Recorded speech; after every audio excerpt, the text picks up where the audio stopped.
Hello.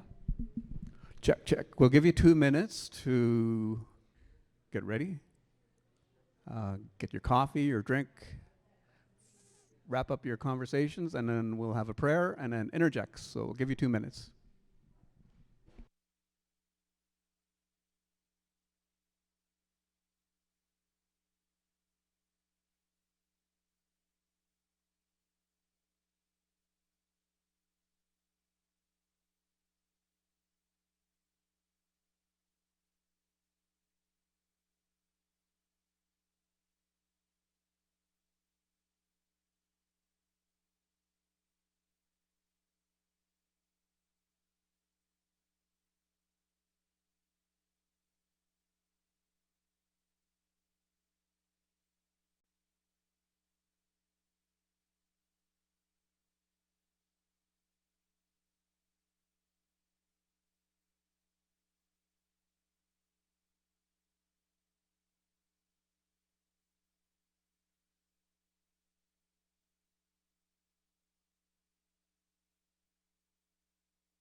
Good morning, everybody. We're just going to do opening prayer before we start the day. So if everyone can stand up, please.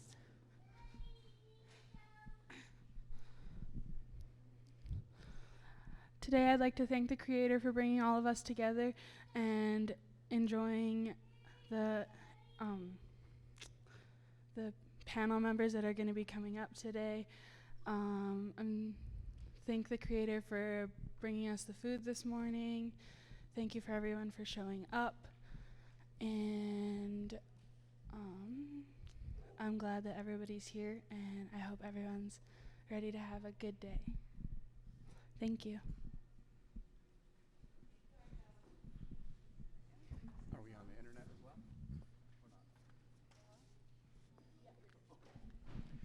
well? Good morning, to everybody. For those that don't know me, most of you do.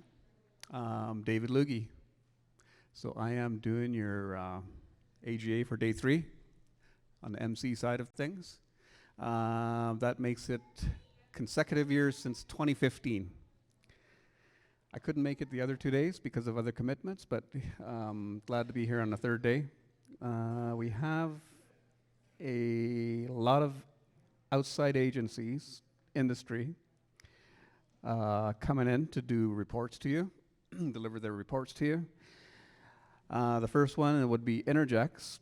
But I guess before we get there, don't know if you've been informed, but today, right this very moment, there is a announcement on the Nechako industrial lands, and by the ministers, by the leadership, by the chiefs, that the 4 Nechako nations have purchased those industrial lands from Canfor.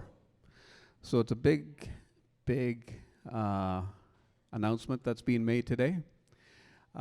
Something that came up very, very quickly. You've probably already been briefed by it. Regina, am I correct? Okay, yes. So I won't go too far into it. It's pretty important. Just my initial comments on it. It's really, I suppose it's a turning point for all the Nechako nations to acquire those industrial lands for development in the region. And, you know, economic development, which the nations will drive. We're no longer waiting on other people to do it for us. We're going to be doing it for ourselves. So it's a really big step in the right direction for the 4 nations. And, you know, right off the bat, the first client that's going to be using the industrial lands is the NCTL camp.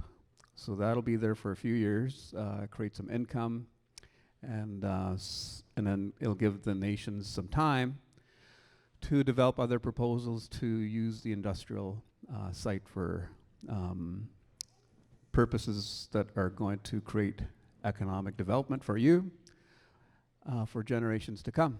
So just a congratulations to all the folks that worked hard on it over the last 3-4 months, folks internally here, folks at Saik'uz, Tlaco, Notley, lately. First off, first batters of the day, half an hour presentation. We have Jason and Virginia. You know them well by now. They're from Innergex, and I will turn over the floor to Jason and Virginia. Come on up.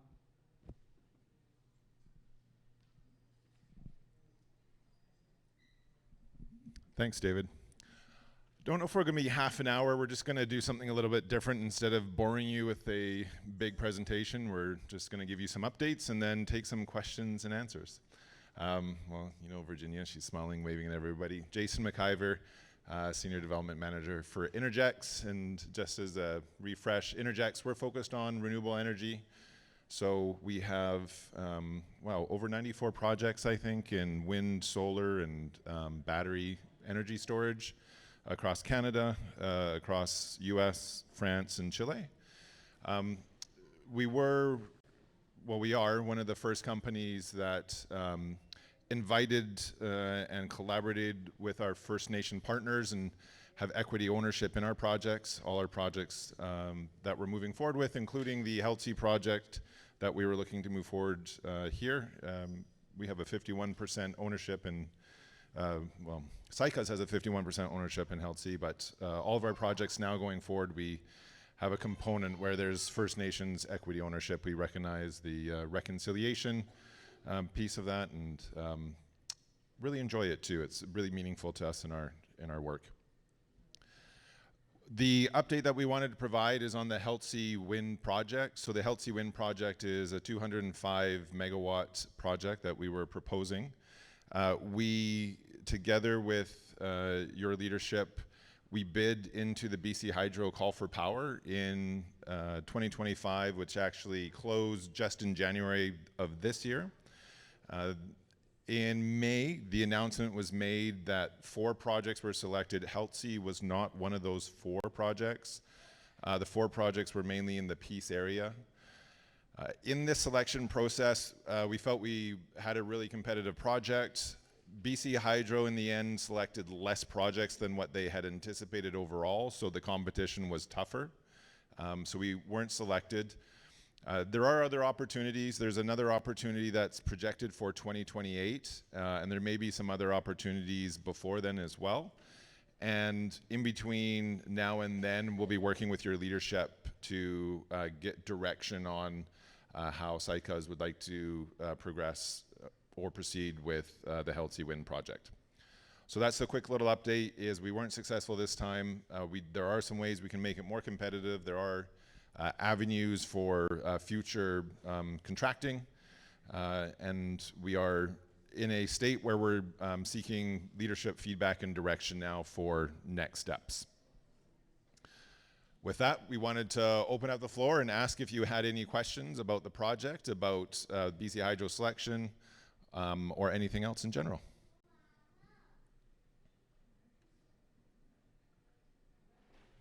Check. Any questions from the floor?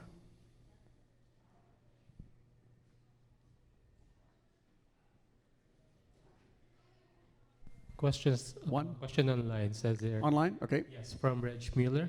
Oh, hey, Rich. When is the next call for power anticipated? The next call for power is anticipated in 2028. BC Hydro just recently stated that in the Generate conference in January or February of this year. And so did the government. The BC government had also announced that. What they're looking to do is they're looking to stage their purchase and acquisition of power. And so they're looking at it different years. And so they've already had 2. and they do feel confident that a third one will come in 2028. Thanks, Reg.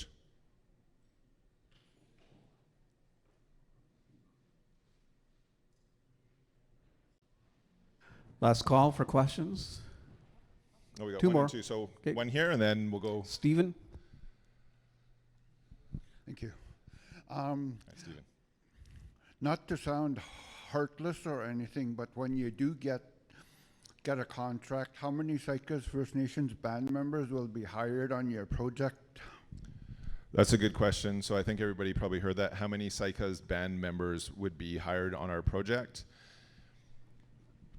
Typically during construction, we're going to have, at the height, available opportunities are roughly around 300 available opportunities. As part of our partnership agreement, we've agreed to offer opportunities first to Saik'uz community. And so where there's opportunities to be filled, the first opportunity will be yours. There's a number of members we've spoken with that were interested and that are interested if we do have that. So that would be our first piece. But it really depends on how many would like these type of jobs, how many have the skills. But there is opportunity up to that. Cheryl? I was just wondering about that question. What does call to power mean? Oh, thank you so much for saying that. Yeah, there's so much industry speak. So BC Hydro, what they do is they say, hey, we need more power. And what does more power mean? It means they need more electricity because they have more homes or more businesses. And so they say, hey, we're calling out for power. We need power. So they just call it a call for power. But what they're asking for is, please submit your proposal to us. We want to see what you can offer us. And typically it's, what is your price of your project? Who are your partners? In this case, Saik'uz. How is the consultation gone? What is your environmental studies? And so you write this big proposal. Ours, in this case, was close to 300 pages long. And then you submit it. If they like everything in it and they like your price, then they give you a contract. And that contract typically is for 35 years. And you get money for every electron that you send into the grid. So when we have these big turbines that are spinning around, it creates electricity. We give the electricity to the grid for BC Hydro, and then they pay us a certain amount of money every year for that. When they do the contracting or when they do the bidding, I guess, they call it a call for power. Okay. Thank you for that clarification.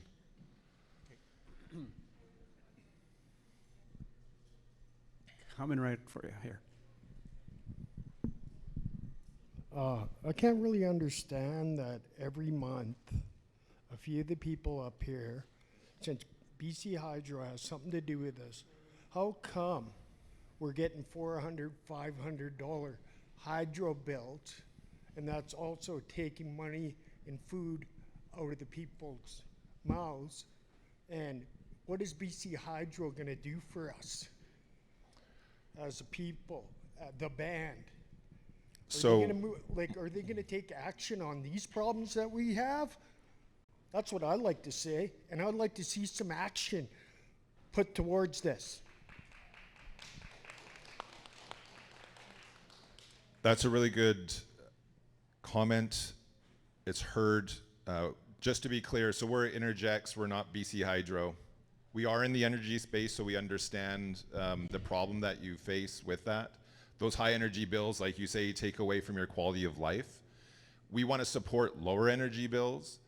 And so part of our proposal that we proposed in our project to BC Hydro was we allocated money from the project to help with energy efficiency in your houses so that, say there's more insulation, or we have a solar project that's community solar that the energy goes straight to your houses so you don't have to pay for that energy. It's energy coming to the Saik'uz community and not having to go to BC Hydro.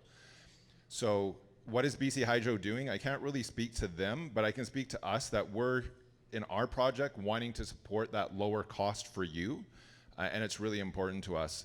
We'll keep on looking at ways that we can do that as a company as we're moving towards this project. from BC Hydro's perspective, I know they have an energy efficiency program, but I don't think it meets the needs of Saik'uz community.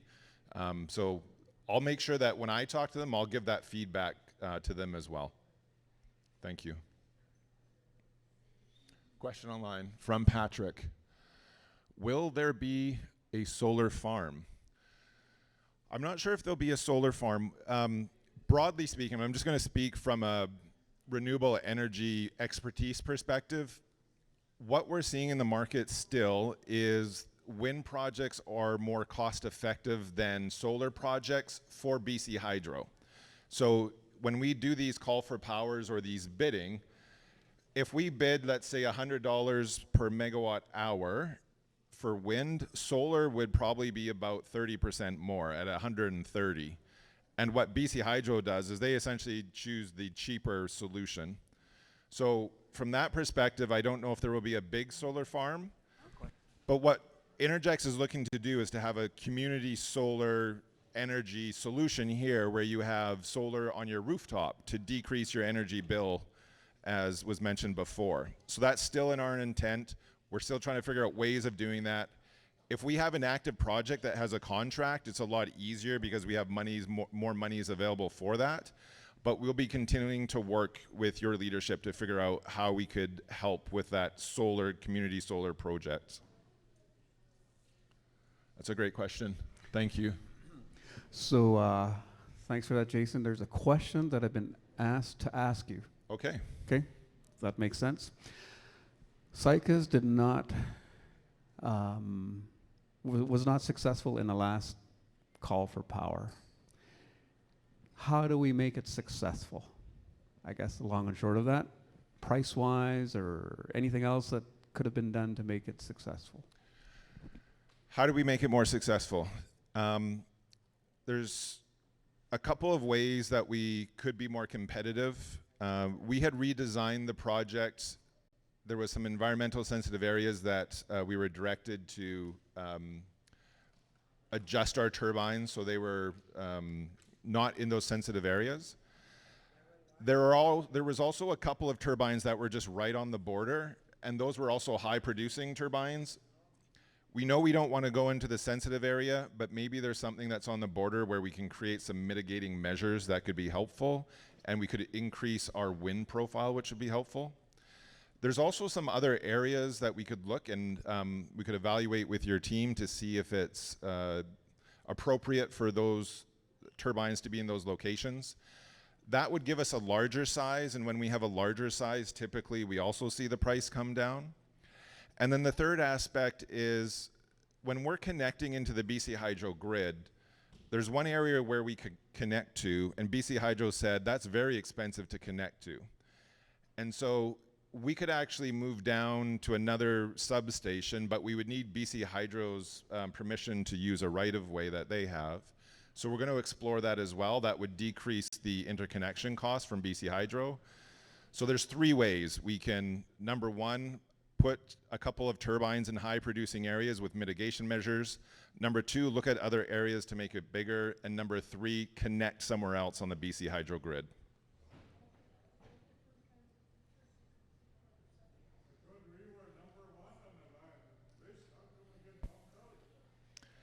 Sorry, can you say that again?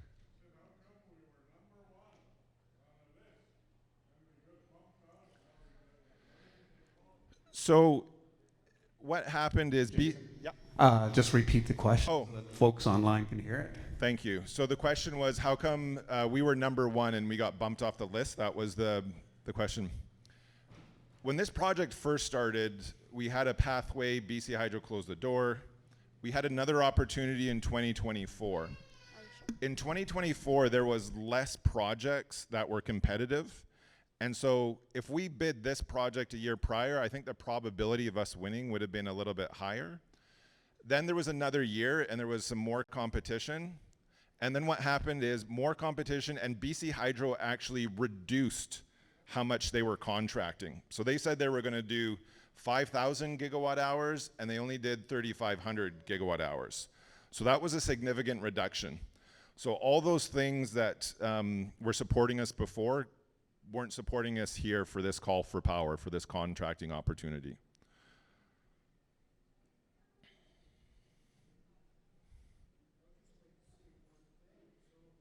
BC Hydro is actually BSing us. Isn't that right? Because if they had more, why is it less now? Like, it doesn't make sense. It doesn't make sense. I don't That's want a to.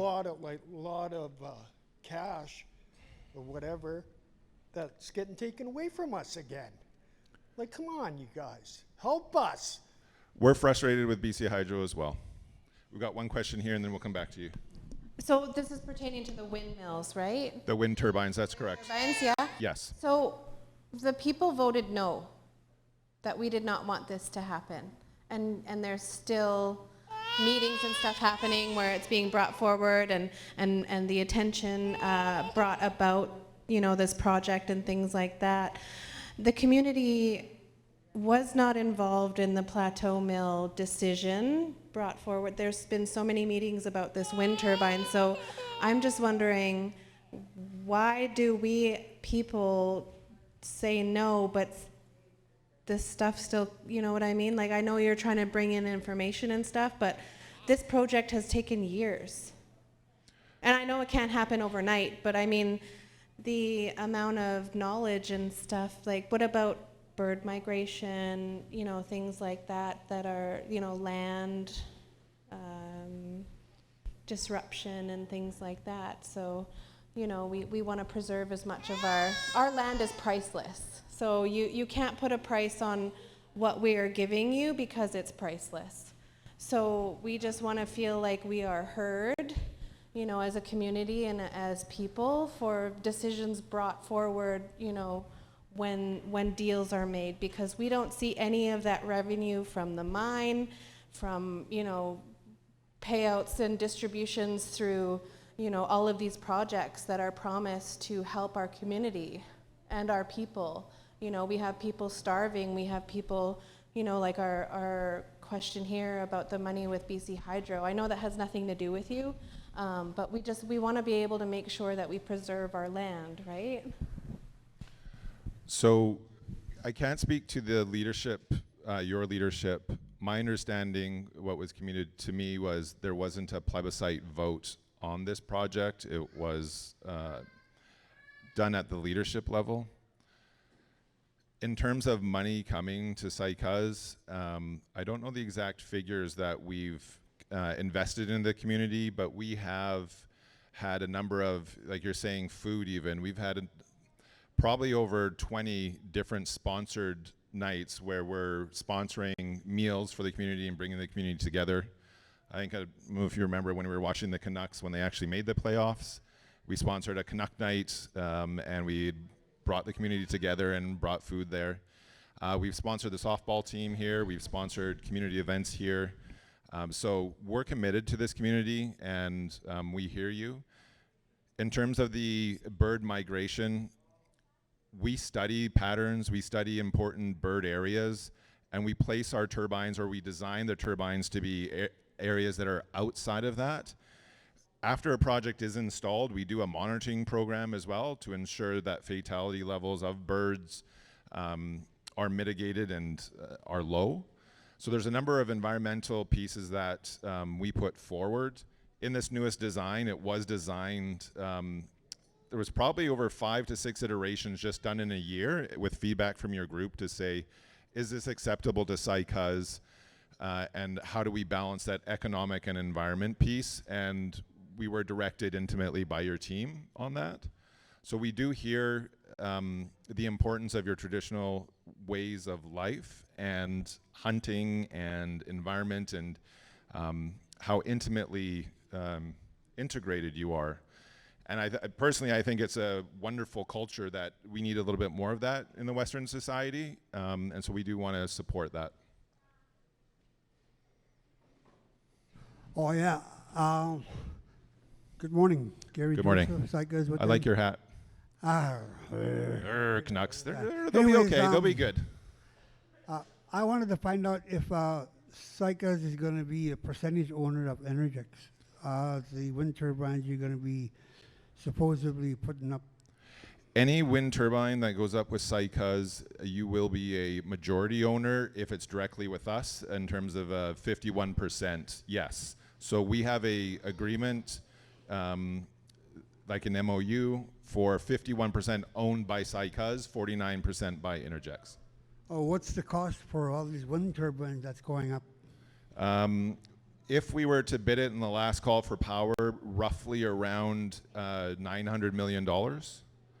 So if Saik'uz is going to be 51% owner, is Saik'uz going to pay 51% of that money? Your team negotiated no payments were required by your company, so that funding would be happening from Innergex and the federal government. And the other one that's really good is there's no recourse to Saik'uz. So if the project was successful and we got started and something happened financially, Saik'uz would not be liable. That's called non-recourse. So you're protected. Your leadership team did a really good job to protect you from any type of financial fallout if there was there. So you don't have to put money forward. We, as Innergex, acknowledge the value that you bring, and that's part of the economic reconciliation. And you don't have any money at risk of your own, and you're not at risk of incurring debt. That sounds too good to be true. I mean, It might sound too good. The way you're putting it out is like we're getting everything that we want for free and get money for it. And at the same time, I want to know what's going on the other hand. You get the pros and cons of the idea, right? Yeah, so 2 points. You said it sounds too good to be true.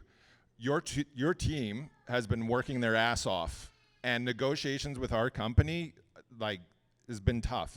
They're tough, and it's good that they're tough, but they're putting in the time, so it's not easy for you, and it hasn't come easy. This is decades in the work for you. This opportunity 10 years, 20 years ago, first of all, you wouldn't get any equity. You would get an impact benefit agreement, and you'd probably get something very low.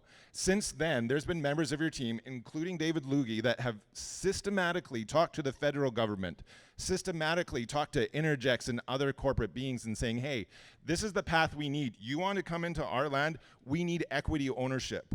And then they said, hey, guess what? Equity ownership is good, but we're disadvantaged because we don't have capital. We've been working in a system that doesn't have capital.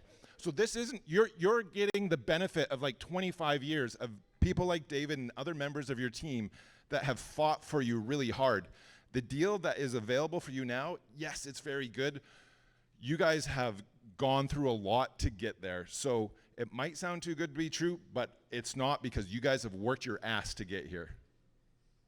Okay, what's the life expectancy of a wind turbine? Because it's going to be constantly rotating 24 hours. Yeah, so typically you'll see 35 years is the lifespan of a contract. At the end of 35 years, two things. We're going to either repower it. So repower it means there's an engine up top. We take out the engine and we put in a new engine. So that's option one, and that's our preferred option.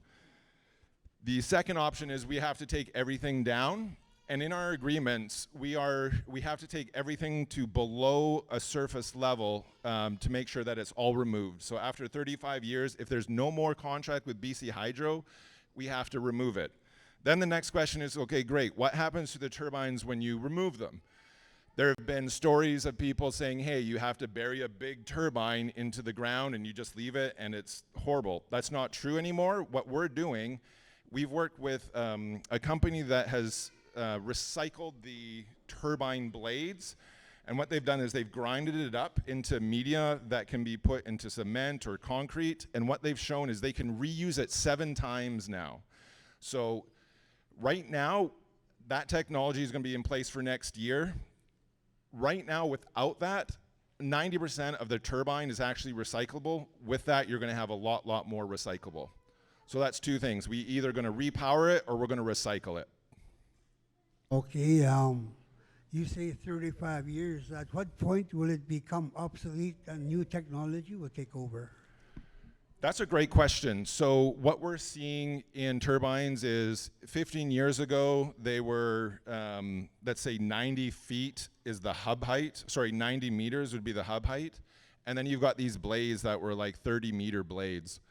What you're seeing now is you're seeing a hub height of 125 meters and the blades 70 to 80 meters long. And so that technology has changed quite a bit. We're seeing smaller changes now, so we're not seeing like massively bigger blades. We're seeing some changes. We're seeing the height go up a little bit. So we don't expect this massive curve, but if the energy changes, what you would see is you would take down your turbine and you'd put up less turbines. So if you had a site that had 20 turbines, with new technology, you would have like 16 turbines. So if we needed to put new technology, that's how we would approach it. But these turbines are going to keep on creating energy, and that energy is still valuable. And so we'll still be able to sell it if these turbines are working at 35 years, which they should be because we have a maintenance schedule that is happening every year. Nothing lasts forever anyway.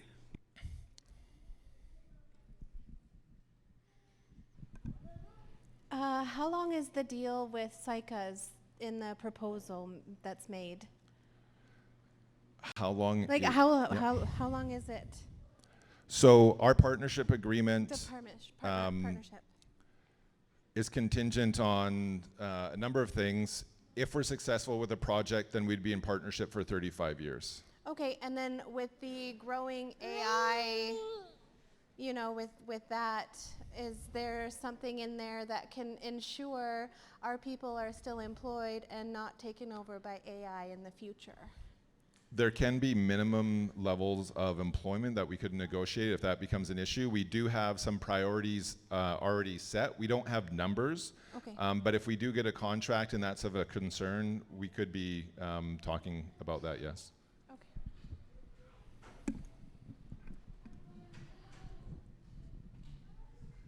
Me again. Hi, you again. You've got good questions, you. Okay, there's going to be demand for more energy Yes. in the near future, and assuming that you're going to go through with Innergex, how soon can you be able to erect all them turbines? And how many are there going to be, by the way? Excellent. How many turbines? 35 turbines were proposed for BC Hydro. How fast could we erect them? We need to go through the proper environmental due diligence. We need to do the permitting. We need to work with your team for siting, for micro siting. That all takes time. That could be anywhere from 3 to 5 years. The actual building, we could put it up in 2 years. So 3 plus 2 at the earliest would really be 5 years. So like when we bid this call for power, I think we proposed a 2033 timeline, but we could have done it in 2032. We just want to make sure we're intimately understanding your nation's interests and desires as we're designing and building this. And I felt like this last year was transformational for us in understanding your needs more. The last 2 years, but the last year, I felt like a lot of the comments that were made in like the last 5 years, we just pulled them together and we were able to integrate them in a way that I thought really balanced the needs of the environment, the culture, the impact with economic development.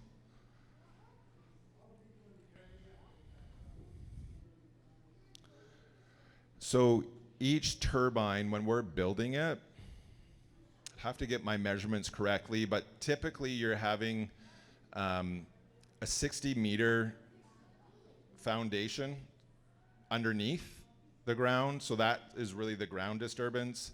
And then in the air, you're going up to 125 meters, and then you have these 80-meter blades. The other pieces that we're going to have is you'd have a substation. The substation would probably be about 200 feet by 200 feet. And then you have collector lines. Collector lines are the wires, and the wires are relatively small. In areas where we need to bury them, we would bury them, but sometimes they're going to be above ground, so you would see wires above ground. And then the last piece would be a transmission line that was 35 kilometers, so there would also be a 35-kilometer transmission line.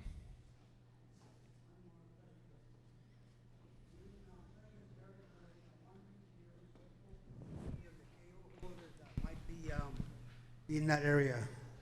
Can you repeat that question for folks online? Thank you. So the question was, when you've been in Saik'uz territory, have you spoken with any of the KO holders in these visits?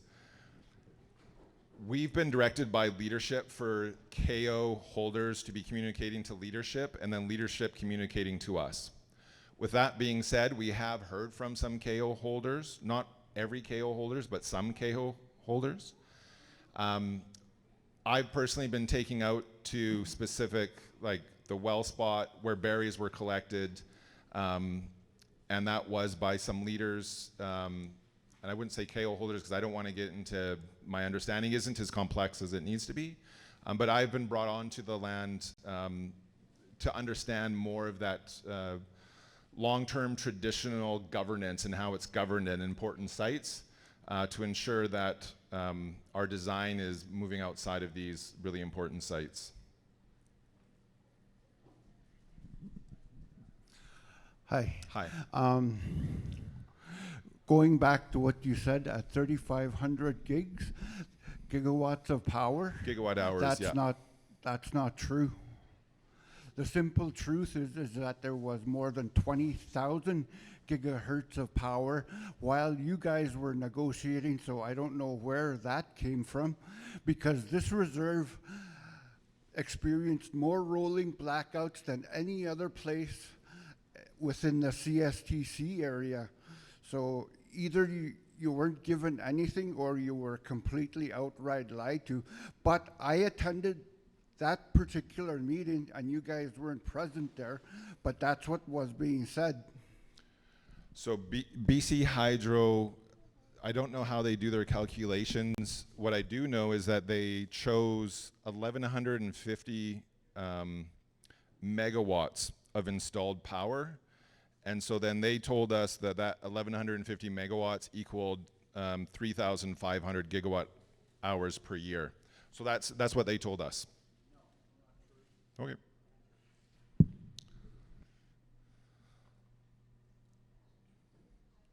Yeah, question over here.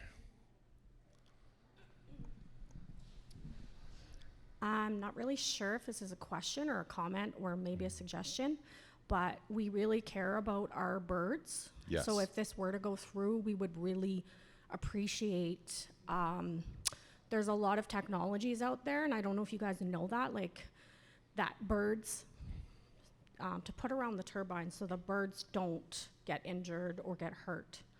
I don't know if you guys know about that stuff, but there's like different kinds of sonar and different things. So first thing, we care about your birds too. We also care about your bats. Mm-hmm. When we're siting turbines, for example, you can site a turbine on a ridge, on the edge of a ridge, and if it's in a thermal zone that certain birds use to increase their area of view as they're kind of looking for their prey, you're going to have fatalities. We've done a number of studies already to identify those areas, and so that the first step is to mitigate. You don't want to be not the first step. The first step is design. The second step is mitigate. So we've designed it in a way that's away from important bird areas. There's habitats that we've identified too. You need a certain distance away from that, so that's really important. Typically when the wind is at a really, when it's really blowing, you actually have to be less concerned about birds and bats because you're not flying in high winds. Yeah. So then there's a speed though that it does matter and you have to monitor it for that. And so we have ongoing programs. You didn't mention bats, but bats are becoming more important overall. Yes. What happens with bats, what we included in our bid from, I want to say May, yeah. From May till September, that time frame, from dusk till dawn, at a certain wind speed when bats fly, we're turning off our turbines. Oh, nice. And we actually implemented that in the first opportunity when we bid with other companies, and that wasn't a regulation yet. That was just good practice that we saw. We're like, hey, we're gonna need to do this. So we've continued that, and in this last bid, we proposed to do the same thing for our project here. So We are concerned, and your habitat is important to us. These are all really great questions.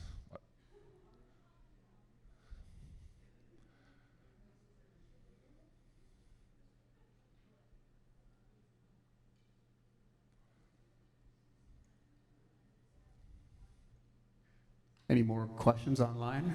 Nope. We're good on the floor? So maybe one last message before we turn it over to David. We are out in the booth, and we have some information there. If you have more specific questions, we're happy to answer them. We're happy to put your voice forward. Your voice is important to us. Thank you. Yeah, just before I let Innergex go, I'll give you a bit of a backstory because Gary pointed out things that some of our membership said as well, because we have a wind farm in Stalaco, Notley. It sounds too good to be true, right? That whole idea of not having to really pay a dime or risk the nation's money. So going back 20 years ago, we were trying to get a 30% share of the PTP pipeline that was proposed to go through our territories. We did, but when we went to exercise that 30%, we couldn't borrow any money from the capital market.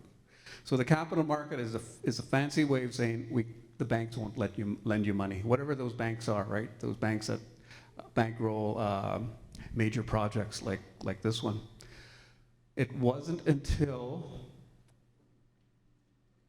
April of 2024, the Prime Minister announced that First Nations are now allowed to borrow money from the capital markets. 2024.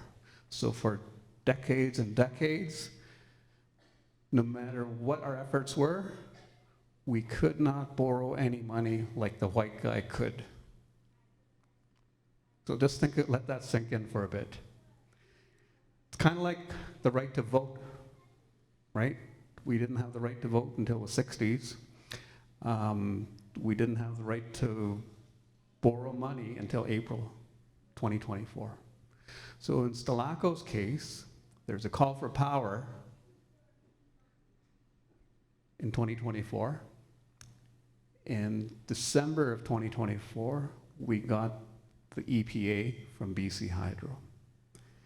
So we're still in, the final stages of getting all that money arranged. But yes, the band is not cranking out millions of dollars to get that share. So we're doing what the white guys do routinely, every day. So we're really joining the economy as far as from my perspective. And it's all that backstory work that Jason was talking about with the First Nations Major Project Coalition. Barry Vickers and I pushed for 20 years to do this, to get this, to be able to afford to do what the white guy's doing today. So that's what Jason means by, the back work, right? Okay.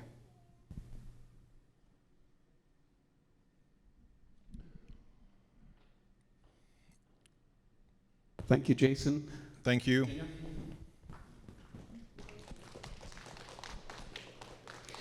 Now it says we're supposed to go on a break, but I'm going to skip the break in favor of just getting TC Energy up here and get Monica in a huge panic, major panic. But what I'm seeing here is let's get the reports done and then have a longer lunch break. So you could mingle and connect with one another with more continuity.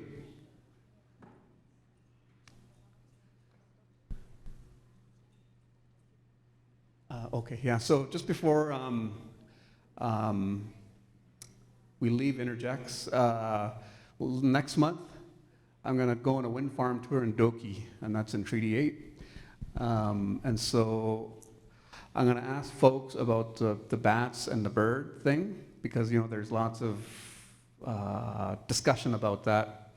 So I want to talk to the folks who actually live in those communities and let me hear from them what birds and bats and the actual fatality rate and the wind noise, the turbine noise. I'm going to hear all that firsthand. So If I'm your MC next year, I'll tell you what my trip yield. Okay, okay. Do it live. Jeez, like you got to pay me more then. Negotiations, right? Negotiations for higher pay. But anyhow, let's get TC Energy up here. And Monica, whenever you're ready. I'm trying to buy you some time here. I know it is a surprise thing, but sometimes you have to roll with the flow, right?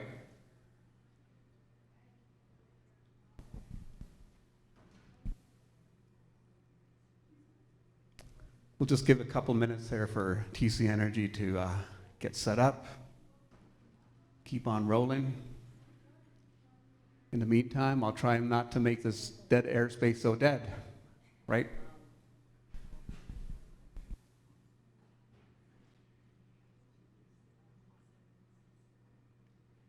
And then if you have a question later on, just raise your hand, high as you can, comfortably can, and then we'll get the mic to you, okay?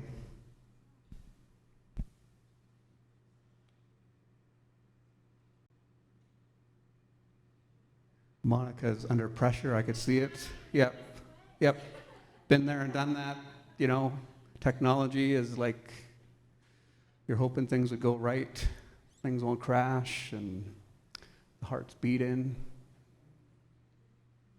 racing like crazy, hoping you get through. Just give her a minute or two.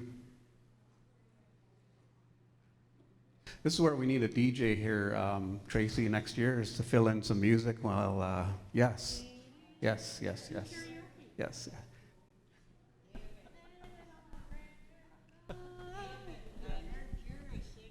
Yes. So people are asking me to sing, but I don't have my singing voice right now. It's too early in the morning, right? Usually it's 8 o'clock at night at the Legion, Fraser Lake.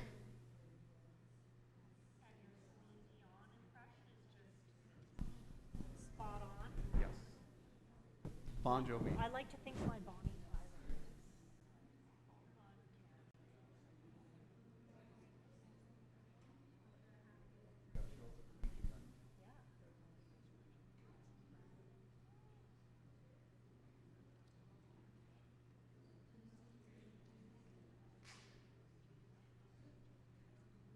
So yeah, Geraldine was talking about karaoke. So if you check out the Fraser Lake Legion's Facebook page, you'll find out when those karaoke nights are on there. Usually twice every month. So if you feel like exercising those vocals, that's the place to be, and that's where I go occasionally.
Just to keep filling the space in, just on equity, those fancy words of equity and capital markets and borrow and money. With Innergex, also your nation is also an equity holder in TC Energy's Coastal GasLink. 5% holder, minority holder. So, and that deal was done in 2019. And so was the other 14 nations that have joined in that deal.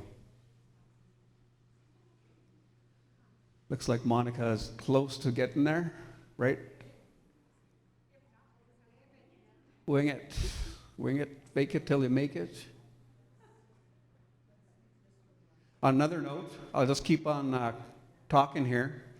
It's been 42 years since I graduated high school, and some of the folks that I've graduated with, Juanita, Vera, Jackie Thomas, Wayne David were part of my graduation class 42 years ago.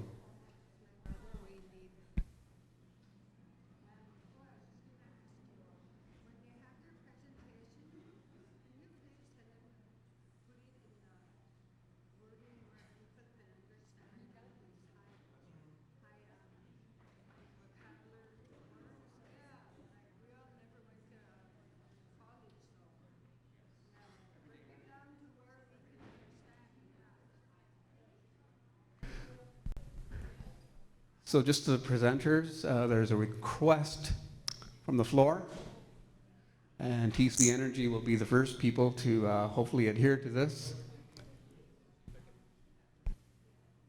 is to break down your presentation into everyday language. That's the challenge of the day, Monica, is to break your presentation down to everyday language. We might not even have a Okay, presentation. It might be my everyday language. right. So you're gonna go up without one then? Okay.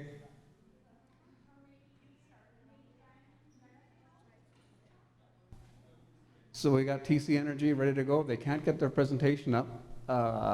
Technical difficulties expected nowadays. Yep, and I'll give the mic to Monica. So she's going to give you a presentation on with everyday language in mind, right? Everyday language. Okay. Hadi, Daneza, Saik'uz, Skyza, Susie, Monica, Contoys. Hello, chiefs, female chiefs, children of chiefs. My name is Monica Contoys.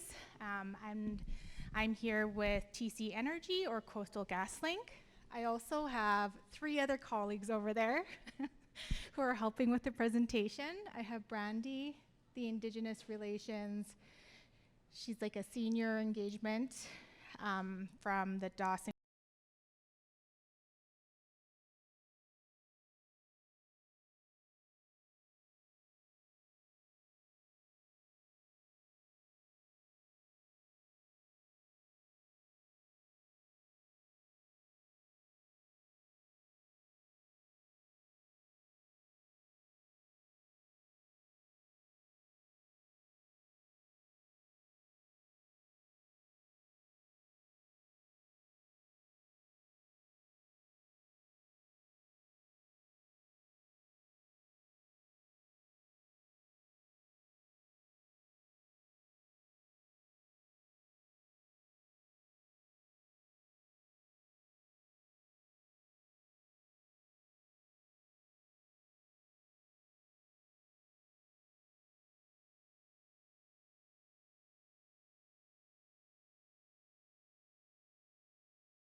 So there's a little timeline, hopefully by the end of 2026. And then if it does happen, construction and then the in-service date will be in 2030. So right in the Saik'uz area, we have the Clear Creek compressor station, which is kind of just on the way up to Fort St. James. It's about a 5-minute drive, and there'll be a compressor station there.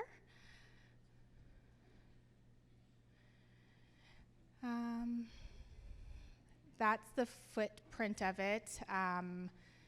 They are trying to stay within the footprint from phase 1. So there was already a whole bunch of area cleared and reusing that cleared area for phase 2.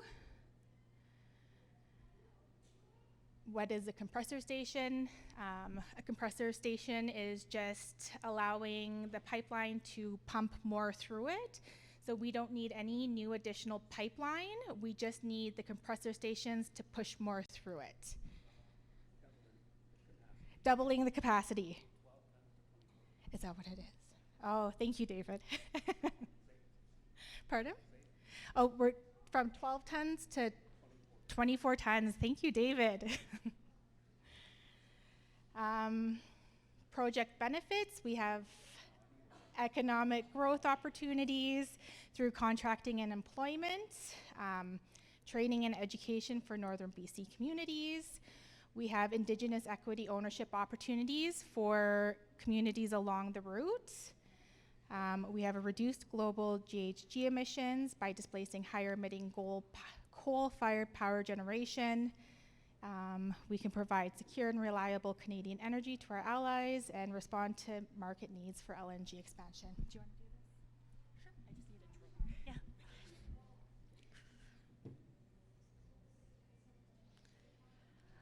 So, hi everyone. You might recognize me. I've worked for Coastal GasLink since 2020. I was the education and training advisor. And prior to that, I did some work with your community on education and training when I worked for Pignata. My name is Amy Thompson. I'm the socioeconomic advisor on the project. So not an expert at all about the operations and maintenance of the pipeline. But currently, the pipeline is operating as an asset. It is delivering gas to the to LNG Canada from the, I guess, Wild Lake.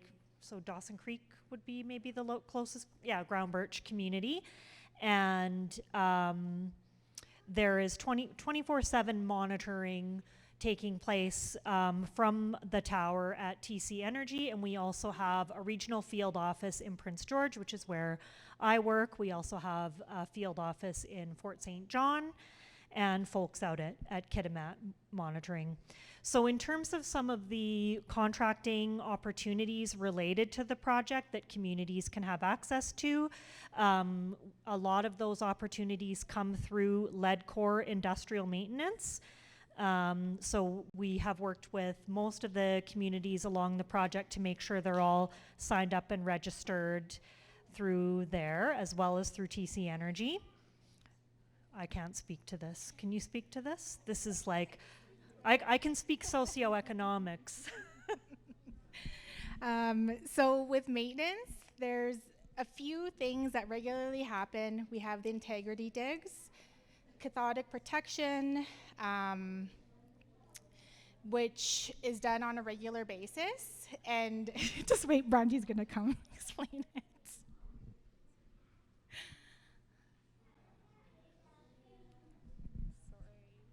No worries, it's all good. Hi everyone. So integrity digs is basically where the company goes out, they excavate part of where the pipe is to make sure it's safe. There's no, you can't hear me? Sorry, not talking close enough. Okay. So they dig up part of the pipeline, make sure the pipe is good, close it up again. And they do that through all this different sections, through all of our pipeline across Canada and into the States and Mexico. Cathodic protection is a electric charge that's in the pipe so that it doesn't erode. And again, it's just a maintenance thing that happens with every 5 years. These things kind of happen, all of that. Deactivation is just when part of the pipeline is it's no longer used, so they either take it out in meter stations, compressor stations when they're no longer used. Most of this happens in Alberta because that's the big bulk of our assets are there, and they're old. They're 50 years old. In BC, it's a little bit younger. And then meter stations, as we get on new clients, we add on meter stations so that we can track how much gas is going through the pipe or being added to the pipe.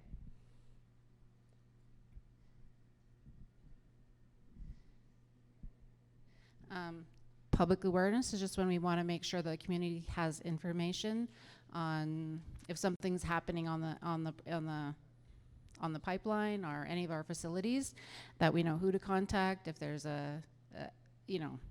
depending on what the issue is, how to do that, how to share information with the community. So that's that. There's not a lot to talk about public relations or public awareness other than we have your contact people who we share information with so that they can share it with you. Sure. If you guys have any questions about public safety, we do have some handouts at the booth. And I think this goes out every year. We bring stuff to the community if they have questions. Same with our emergency management.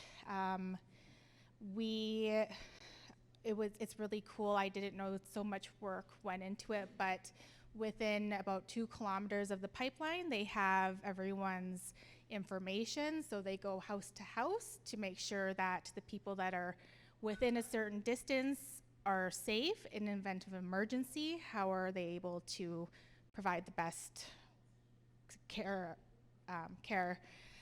So every year, there's people that go out to the houses. People like Brandy and I go to each community and make sure our contacts are up to date. And I don't know if anyone has seen along the pipeline, especially near roads, they have signage up that usually has an emergency phone number on it. So education and training. We have 3 different types of, scholarships that happen. One is the TC Energy Scholarships, one is the New Relationship Trust Awards, and then we have one specific with UNBC, which usually runs September 15th to October 15th. So when these do come out, we send them to Shawnee and Mariah to share with the community. And from what I hear, it is a really good chance. So anyone that's in post-secondary should go apply for it. And if you have any questions, ask Shawnee or Mariah, or I have my card up at the booth over there. Community investments. We have our Build Strong, which is actually right on the website too. Oh, hey! Hi, Leon. Which is tcenergy.com/communitygiving/applying for funding. Or you could reach out to Tracy or Vincent or Rod or Shawnee or someone, and we can share that information. Or myself, I also have a card out there. And there's different community-led initiatives for safety, community, things like food security. One of the communities just asked for funding for a big freezer so that they could put wild game in there, education and training and environment. But there's really a lot that we can do. So if you were interested, just reach out. Awetza, do we have any questions?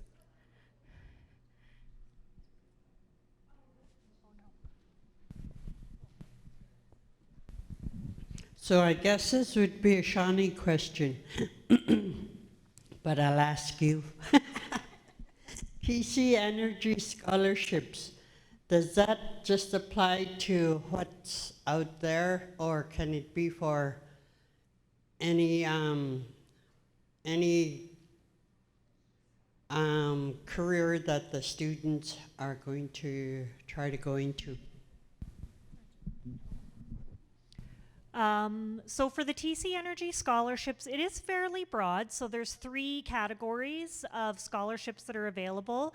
There's the Indigenous Community Scholarship. There's scholarship for trades. So anyone who's in a trade can apply. I believe that one is $2,500. And then there's also a STEM scholarship. So I think that would apply for things like somebody taking healthcare, engineering, technology, math, those types of careers. The Indigenous scholarship is very broad, so depending on the type of program that the student is in, I would encourage them to apply. And you can apply for multiple, so say you're in a trade, you could apply to the trade as well as the Indigenous. If you only have time to apply for one, I would recommend applying for the Indigenous scholarship because it's $5,000.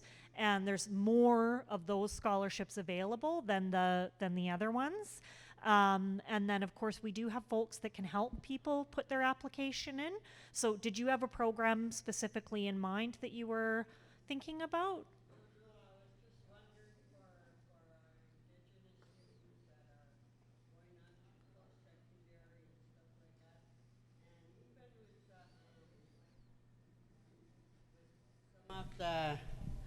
Some of the things that the education say it's not trades like hair, makeup, and all that, and the Indigenous students, they want to do that, but they can't because there's no funding and it does cost money.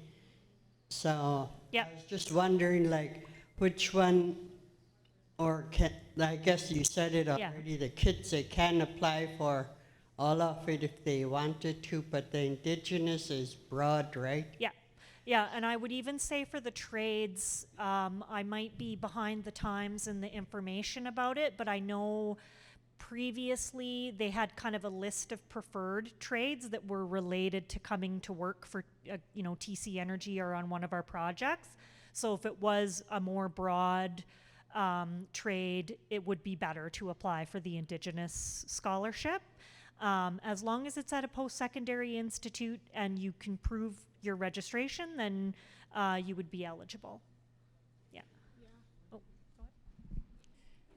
I'm pretty sure even the language program, I think there's an NVIT language program that even counts. I know it's yeah, and I've also heard about scholarships for let's say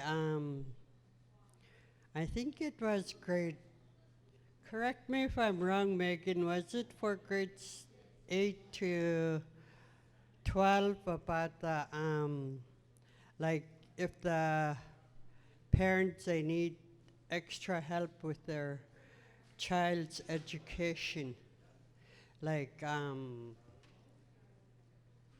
don't know what it was called, but anyway, I saw that somewhere, but I didn't really take note of that. So, like, just say parents they need that extra help with their child attending school for either whatever they needed, sports or something that requires money, and the parents they can't afford that. Something like that would probably be a better fit for, the community to make an application to the community investment program that Monica was talking about, and then we would provide a grant to the community, and then the community can administer those funds to the, whatever is the need of those parents. But that would certainly be eligible, and we have funded those types of programs in communities in the backpack, back to school type initiatives, things like that. Yeah, that would be a fit for something like that. And then the other program, like when you were talking about supporting language, we did provide some funding to New Relationship Trust in the past, and we've provided quite a few scholarships to students that were doing the language training through that. So that, watch out, because that could be another one that we might do again. And then that'll be, yeah, and that would be eligible for the community investment funding. If the community wanted to drive their own training programs, they could do that. Yeah. okay.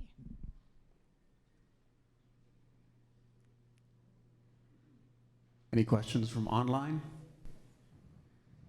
GAC, looks like we're good to go. Thank you. Thank TC Energy for their presentation. So there's funding available. Just got to tap into it there, Geraldine. Go for it. Go for it, yes. All right, so we initially had CSTC up next, but we're going to get I think it's a fisheries outfit. Upper Fraser Fisheries something Alliance, if I'm correct, incorrect, slightly correct. I'm pretty close. And so they could come up, set up their presentation. They're next, and then on deck is the CSTC.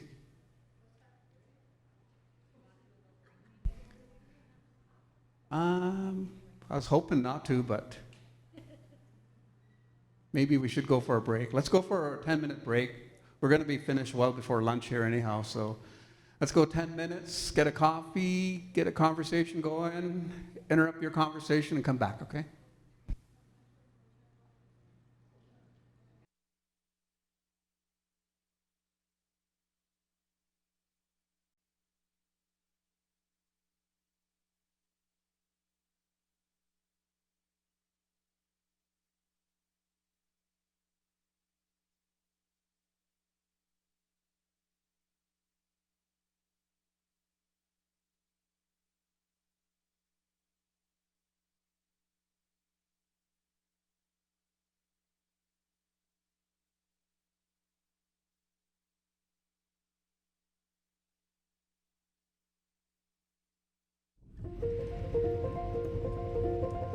The importance of the fish, it is everything.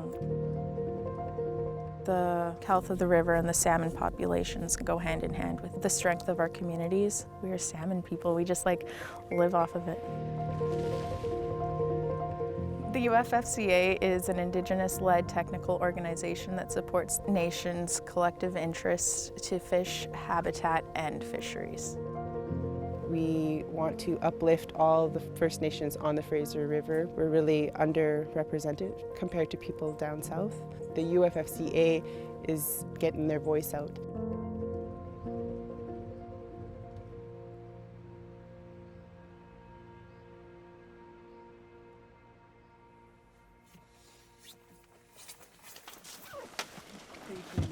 We'll just need the paper.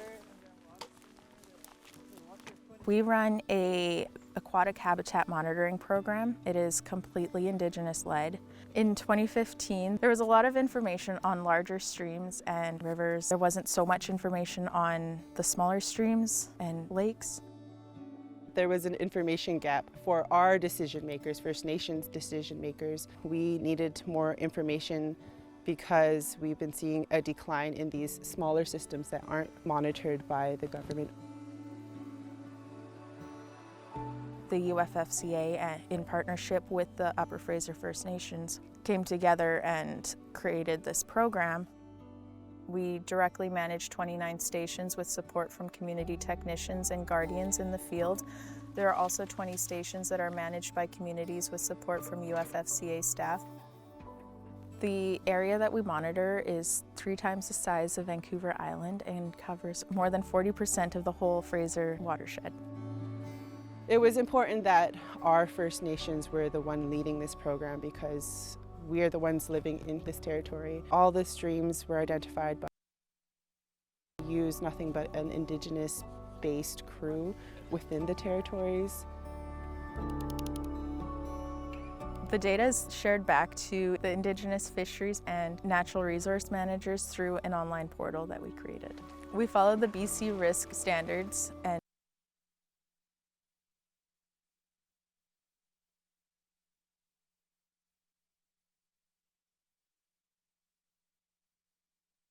information at these sites, pH, water temperature, stage, turbidity, dissolved oxygen, and we also collect specific conductivity.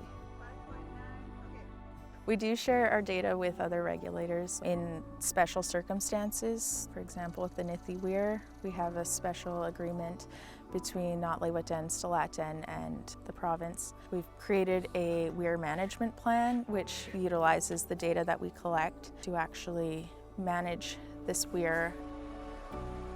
I love being a part of something that is bigger than myself. It's not just me out here working, it's tons of people trying to make sure the Sami come back for the future. Me and Rebecca being out here helping First Nations, teaching them, and also learning from them is important for our future.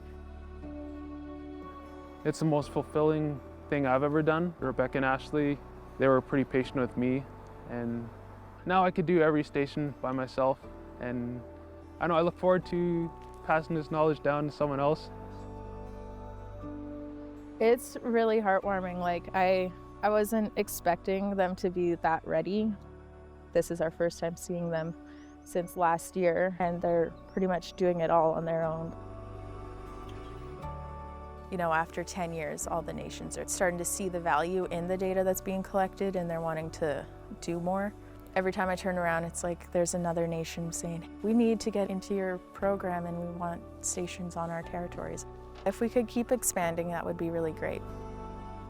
As First Nations people, we take pride in taking care of our KO, the water that runs through our land.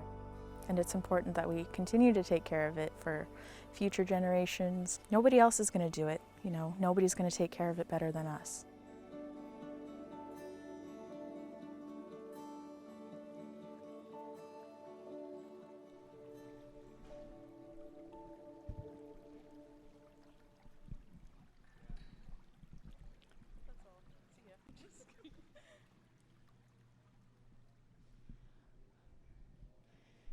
Okay, that is a little video that we had made last year. It kind of glitched out there, so maybe we'll just share the link if anybody else wants to watch it. We could share it to the Saik'uz Facebook page or something. But yeah, howdy everyone. Spoozy Rebecca Broadbent, Laseu Bathlista, Natlewit'en Westley, C-Aten Upper Fraser Fisheries Conservation Alliance, Ni Keo Tu Gat at Sea Gunli. I am learning my language like many people around here. I just introduced myself. My name is Rebecca Broadbent. I come from Natlewit'en. I work for the Upper Fraser Fisheries Conservation Alliance as a project coordinator. The last bit that I said was we monitor the watersheds. It was my best interpretation at the work that we're doing. Yeah. Here's Ashley. Howdy, my name's Ashley. Ashley comes from Saik'uz. You all know her. She is born and raised, shy. Can we, we just do it here? How?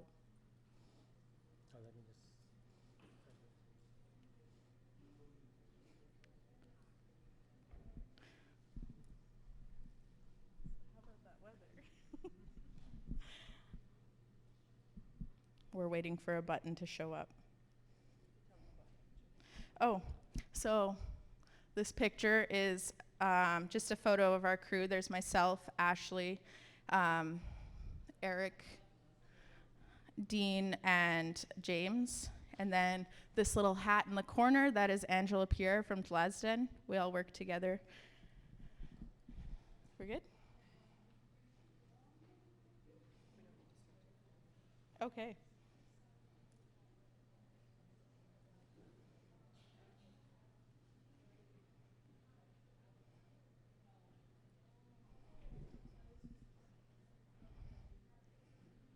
This time. I'm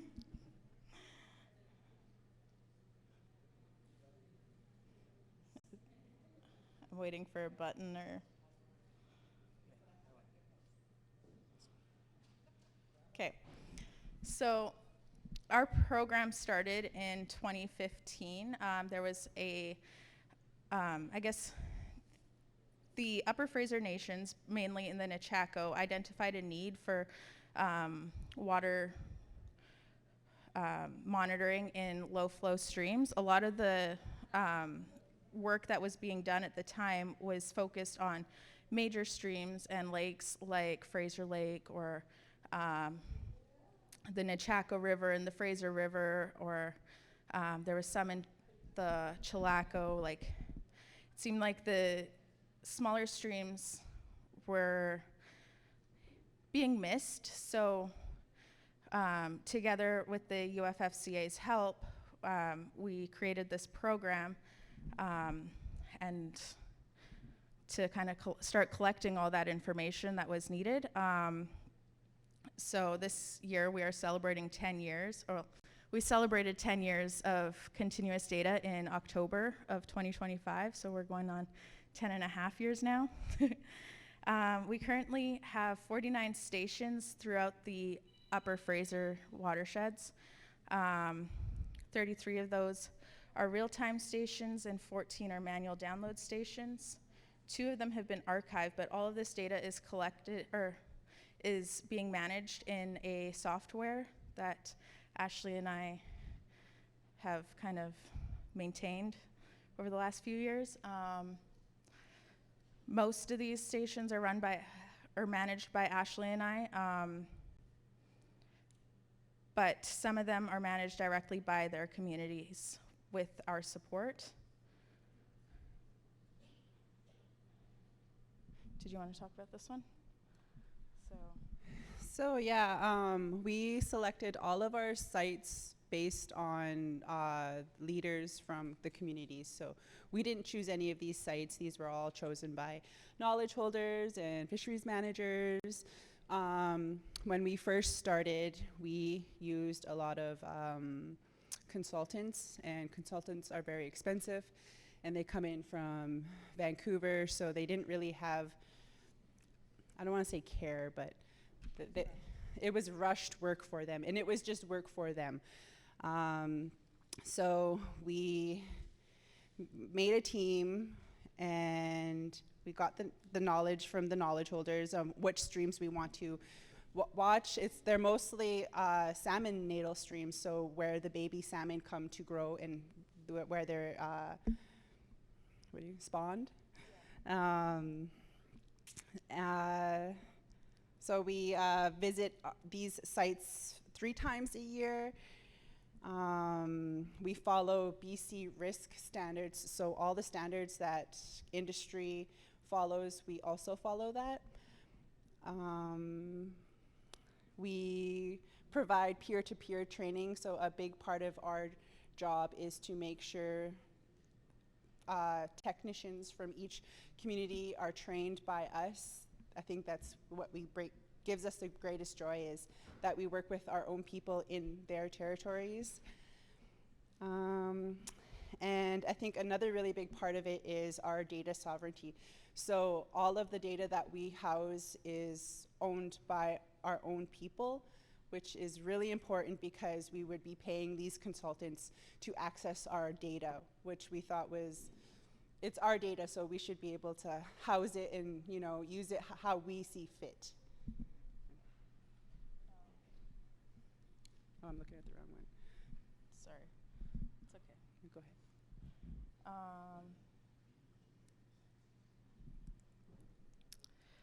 I think, yeah, sorry, Ashley just did all the talking for this slide. Yeah, there was a gap. We filled it. This photo is myself. I believe this girl's name was Janine and Donovan. They're from Tlazten. We were doing some monitoring in their territory, so they came out and they helped us. Donovan has been a part of our crew. Every time we go out there, he's right there, ready to go and ready to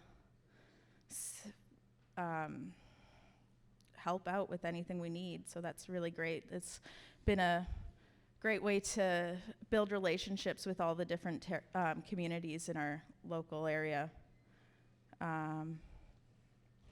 So last year, well actually, for a number of years, Saik'uz has been part of our program. They've helped with basically running our whole program for a minute there.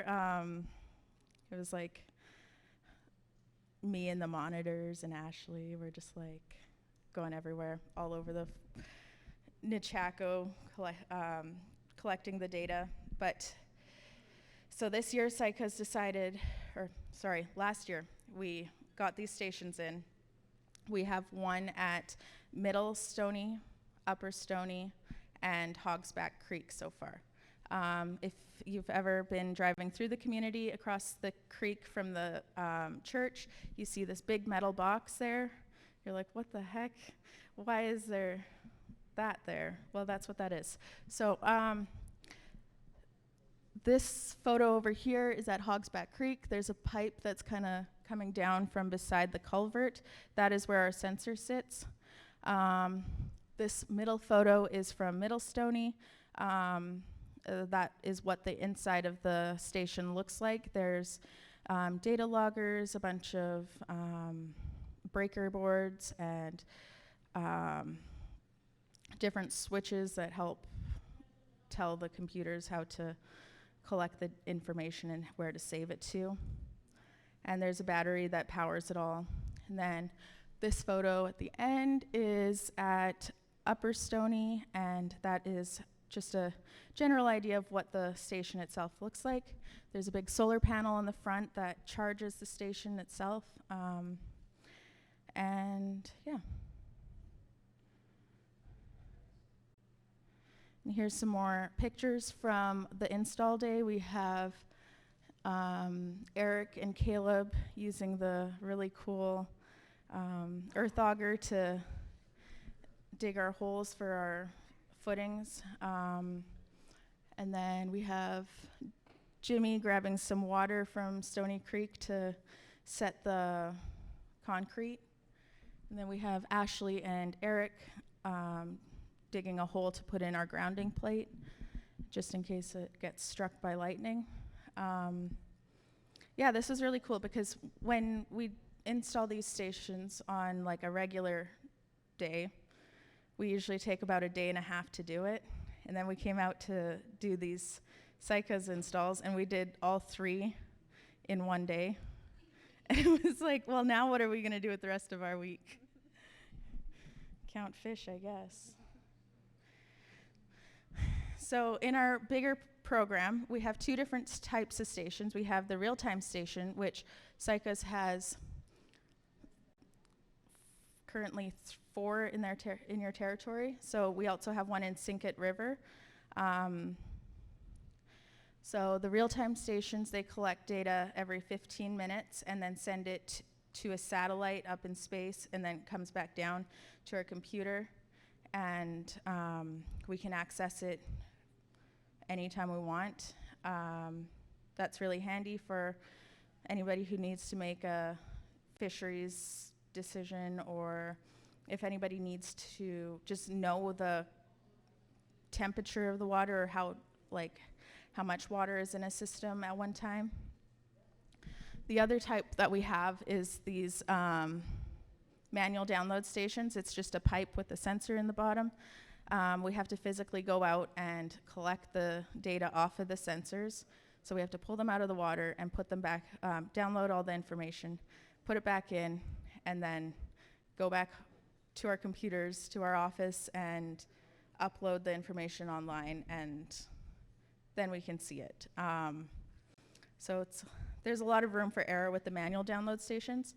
I believe we only have 14 left within our program, so and we have one of those in Finger Lake.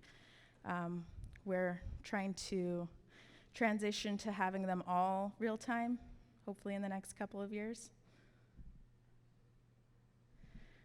Do you want to talk about this? So the data that we collect at each of the stations, so our continuous, like she said, was our water temperature and our water level.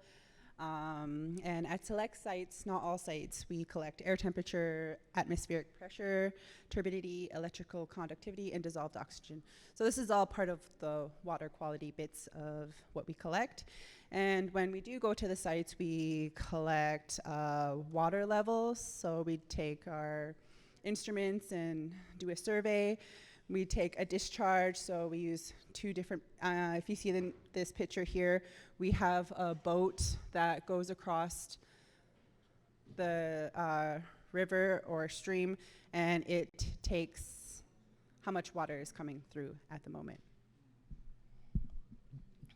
Okay, so this is a picture of our survey. So at every site visit, we survey the height of the water. This ground truth, the data that is on the logger. So this tells us that the data is correct. We measure to the closest millimeters. So if you think about like how close that is, most construction sites go to like a centimeter. So, but not for water, we choose millimeters. So on this picture here, we have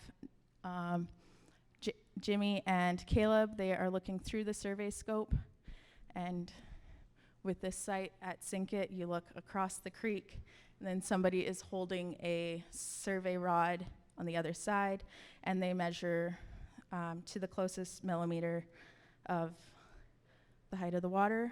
And we also have benchmarks that we measure that stay consistently the same elevation no matter what. It's very rare for those to move, so that helps ground truth the data that we have. The discharge measurement, so at every site visit, we are measuring how much water is flowing through a system at one time. We have two different methods. As Ashley was saying, the acoustic Doppler current profiler, it's an ADCP. It's this cool little boat that we drag back and forth across the creek, and it talks to the computer, and we're able to collect a discharge measurement and a current profile. Like we can see this really cool picture of the bottom of the creek. So we do that when the water is really deep and it's not safe to wade across. And when it is safe to do so, we use the acoustic Doppler velocimeter. It's this picture here is Ashley and Reese Patrick completing the discharge measurement with that device. It's a lot quicker, and it only takes like 1 or 2 people to use, so we really like that, and it's very accurate. We can get to the, I think it's the 100th decimal place or something like that with the, yeah, it's high tech. But so we have these devices that we use, and we teach all of our crew members how to use them. Everyone is working towards being independent with their own devices, so that's really great to do. Ashley and I and all of our crew members also are in charge of all of our site maintenance, so that means like winterizing these stations, getting them ready for the big freeze, adding and loggers in the springtime and pulling them out in the fall before the freeze. We also, the big live stations, we put all those together. We build them from scratch. Like this, we get just a bunch of, like a box full of wires and little like bobs and things, and we've built them. We also have to do a lot of in-field like satellite connections, and that's kind of tricky sometimes. It's frustrating because I don't know how to talk to a satellite, and apparently I do. Just kidding. I don't know that I know. I'm just kidding. Yeah. So another part of our job is peer-to-peer training. So a lot of Ashley and I's knowledge comes from on-the-ground training. Like we went out with our community went out with these consultants at the beginning of our program, and we learned everything that we needed to know about our program. Then we went home and we learned even more, because Google is endless and has so much information. So we've been able to take a lot of the Western science and translate it to more of like a easier way to understand for our crew members. And yeah, so this is just a picture of us with some rangers from the Chilcotin. We're just teaching them how to read a survey rod. That took a long time, but now they're all experts, as you've seen in the video. And then in this picture is it's a photo of all of the students that attended a workshop that we co-hosted with UNBC. UNBC actually came and asked Ashley and I to help them put on a intro to hydrometrics workshop, so that for community members, students, and I think government workers. So that was really great because it just felt like we were being recognized for all this hard work that we've been doing over the last 10 years, and it's really fun. We also have done a lot more peer-to-peer training within the Nechako. There's that picture again. This is in the middle. We have Ashley, Dean, and some of the Nakasley guardians. She's teaching them how to use the YSI. That's just a multimeter that goes in and collects, it measures a whole bunch of different parameters that gives you a good idea of what the health of the creek is looking like. And then this photo again, I thought I changed these, of our crew. So yeah, these are some station construction photos. So these are not just off the shelf things. Like, we have to like go and buy, I think there's like 4 different places that we buy components from, and then we have to like wire them all together, make sure they're the right distance apart, and we also have to build the fuses that go into the fuse box, and we have to teach the data logger how to record the data and where to save it to. So it's a lot of crazy things. So in this photo at the top, we have Ashley, our technical lead Andrea, and then Dean Carlson from Stilat Den. They completed our very first solo real-time station install. On the bottom is myself, all happy because Ashley and I completed our very first real-time station install, just the 2 of us together. That was great. The top is Andrea and some of the Plasden guys putting a station together. The bottom in the middle is Ashley looking for a satellite connection. So we have this satellite dish on the end of a really long stick, and we just go and stand out in the bush and like, are you there yet? Are you there yet? No.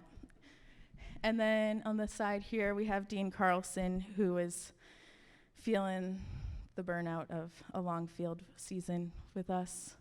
And she just powered through and carried the whole station in on her back through like the windiest little goat trail ever. It was so cool. It's teamwork, lots of women. Yeah, so data management using Aquarius. So all the data that we collect,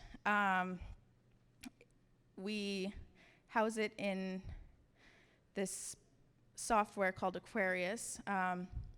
In real life, this program is only like, it's really expensive to have, and we were actually fortunate enough to win a lifetime subscription to this program. But I guess only government and big industry like BC Hydro would use this program because it's so expensive to operate.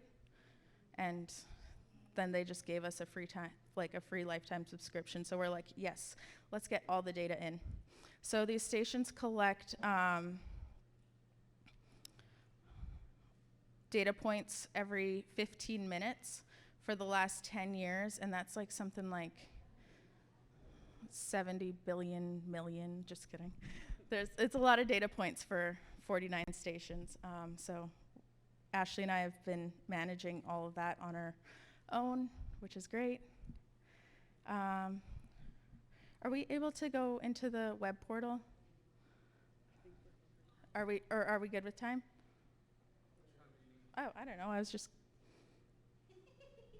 We don't have to talk about it. We showed our video. That's good enough.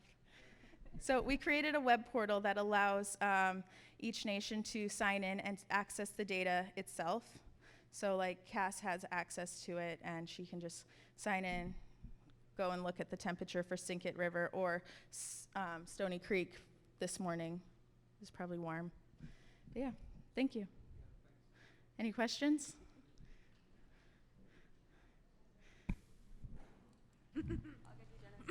Hi, Jamie Antoine here from Saik'uz. My question is, so you track the creek here, right, in Stony. So do you check the contamination level as well? Is that something that you guys do for the farmers who are, you know, down the line or dumping stuff into our creek? Not with this program. I believe there is the Nuka and Tachik one that does that. That's different. Yeah. So our goal is to just monitor and keep track of the water temperature and the height of the water. So whether it's going dry or not. Yeah. Is that something that the creek will be higher?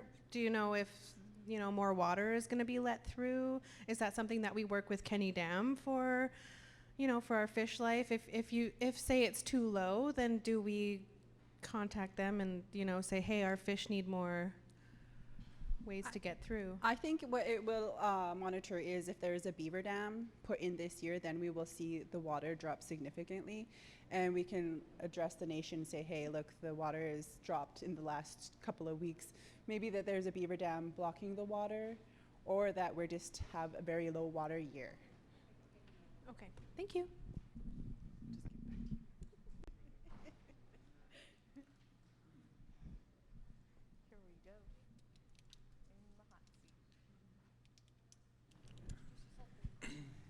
My name is Dennis Thomas. I was just going to ask the same questions what she was going to ask. Every year, the water there, I know you guys you should be monitoring it there, that I don't think the fish, the trout there ever goes through every year because of the water level. And I don't think you're going to answer my question anyway, so I was just asking every year this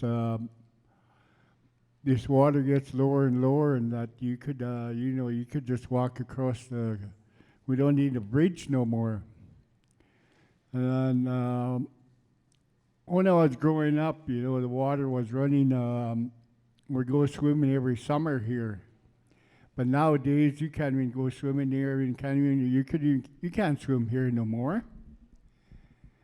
This is reality. This is 2026, and I was going to ask the same question: why the water levels are so low? Is Kenny Dam controlling everything yet, or is they're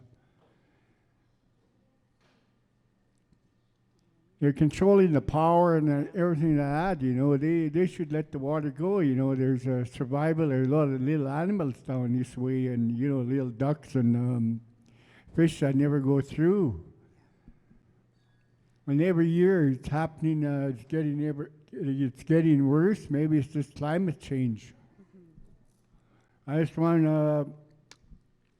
everybody to know, you know, you look down the creek, you know, we don't need a tunnel no more.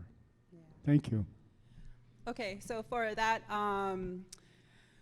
with these sites that we've put in, so now we can start monitoring these systems, and so that can also look like when a farmer is in the territory looking to take water from our territory, we can say, look, we have a low amount of water, so we can't give out these water licenses anymore to farms that are draining our systems. So that's what this data is helping, you know, Chief and Council and Cass make these decisions, saying, no, we can't allow these water licenses, to inform decisions. All right, so we'll go to one last question. Stephen? Yeah. You said you're accurate to within 1 millimeter, correct? Yeah. Well, within 3 millimeters, but if you think about how tiny that is and how fast water moves. Even like within 3 millimeters, or 2 or even 1 millimeter, you might as well say it's 1,000 or 3,000 miles out. Because when we did the program, They insisted on accuracy and accuracy only. So there wasn't any 3 millimeters one way or the other, either on the positive or the negative side, because we just left it as what it is, but never added anything to it. And that's what we were told to do, and that's how we did it. So I'm wondering where the extra 2 to 3 millimeters is coming from. Well, if you look at how big 2 to 3 millimeters is, it's half a centimeter. And then how fast water is moving, it moves 2 to 3 centimeters as it's flowing. So I don't think, it fluctuates. I think that's,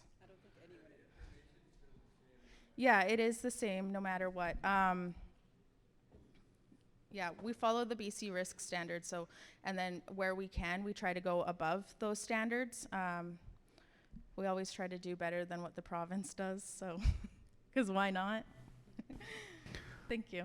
All right, so with that, thank you, ladies. Excellent job. All the work behind the scenes help decision makers make decisions. Right. And I'm glad it's Aryinka Dene doing it. Yes. Even a bigger hand for that, right? The aunties, they say, yeah. The aunties, all right. So next up, we have the RTA presentation. Cassandra will be co-presenting with somebody online from RTA. Cassandra. Thank you. Yeah, so this is a good follow-up from the last presentation. More information about water, specifically our NE2 infrastructure projects and some of the proposed works that we have in partnership with Rio Tinto. So this is with Nechako First Nations, that's Nodley, Saik'uz, Stalaten, and Rio Tinto. So online we have Tina Thorpe. I'm not sure if you're able to spotlight and put her camera on, Tina, if you're wherever you are. Right down at the bottom there, third. Yeah.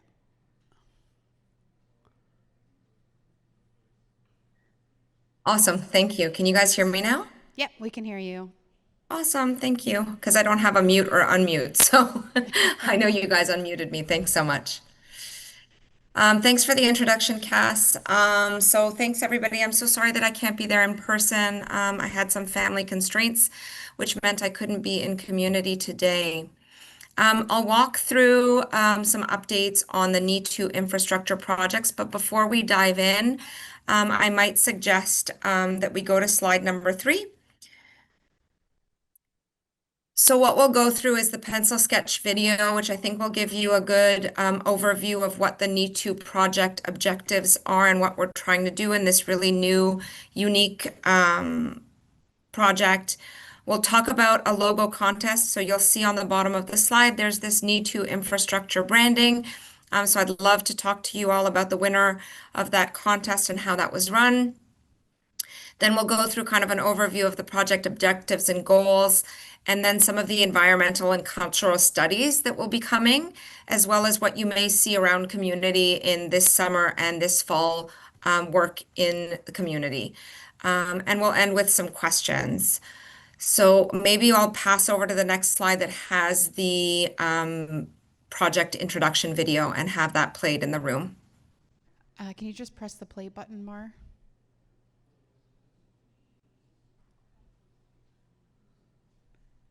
Is it not showing up there? Oh, there we go. For thousands of years, the Yankadane have lived on a balanced relationship with Nechako River and lands, protecting its health and honoring its importance. They have continued to rely on it for food, transportation, spirituality, ceremony, and culture.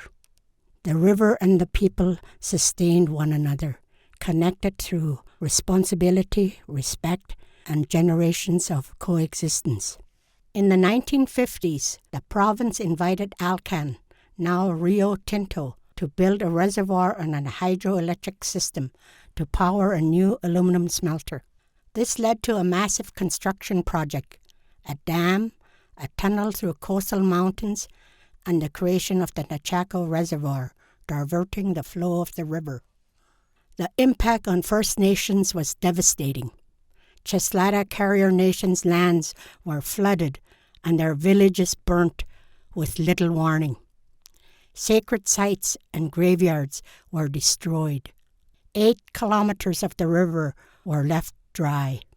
Water was being redirected through 80 kilometers of constructed channels, warming along the way and making it hard for the salmon to survive their migration as the water enters the Nechako River system. As a result, the Nechako First Nations also experienced long-term impacts to their communities and waterways. This included limited access to cultural practices, harm to the Nechako white sturgeon, challenges in exercising fishing rights, as well as changes to the river flow patterns that contributed to declining ecosystems and economies. However, today the First Nations and Rio Tinto are working together to improve the health of the river by building trust and strengthening relationships through listening, learning, collaboration, and shared action. They already made progress, improving fish habitat, conducting research to understand the impacts, and adjusting how the river is managed to better mimic its natural flow. And now, 2 major projects offer a path forward for long-term improvements and sustainability. The Kenny Dam Release Facility, also known as KDRF, an increased life storage capacity at Tatsa Narrows. As part of the KDRF project, the Skins Lake Spillway will permanently be decommissioned. In its place, new penstocks will be installed to provide a more natural flow into the Cheslata River system. Currently, water is released from the reservoir through the spillway, located nearly 80 kilometers from the Kenny Dam, causing the water to warm along the way and impacting salmon migration. The KDRF will help protect fish and surrounding lands from further harm and restore 8 kilometers of the original riverbed. Further downstream, at the heart of the KDRF project, is a new water release point directly from the Kenny Dam into the Nechako River. This direct connection brings the system closer to its original flow and enables more natural management to support the health of the river and the fish populations. And with the Tatsa Narrows project, there are more work underway to improve how water moves through the system, especially during dry years, strengthening the river's resilience in the face of changing climate patterns. Tatsa Narrows is a shallow, narrow section of the reservoir that limits flow during low water years. By carefully deepening the lake bed or exploring other options, more water could move through the narrows. This would expand the water storage from 1 year to 3 years, providing greater flexibility in reservoir operations and improving flow into the Nechako River. The First Nations and Rio Tinto are also considering residents living around the reservoir and will look at the ways to include their perspectives and priorities in planning and to mitigate any potential impacts. These projects are about more than infrastructure. They represent a shared effort to improve the state of the Nechako River, enhance climate resilience, and build trust. Together, the Cheslata Carrier Nation, the Nechako First Nations, and Rio Tinto are taking meaningful steps toward reconciliation, restoring trust, caring for the land and the water they share, and creating a healthier Nechako for generations to come.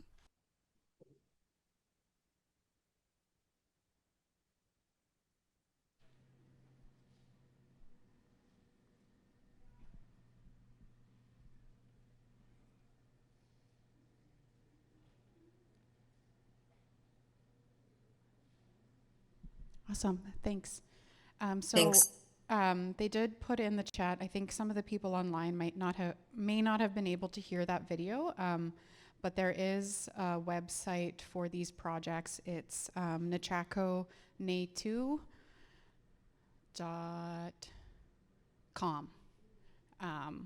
for people who want more information and to watch the video again. Yeah. Awesome. Thanks for that, Cass.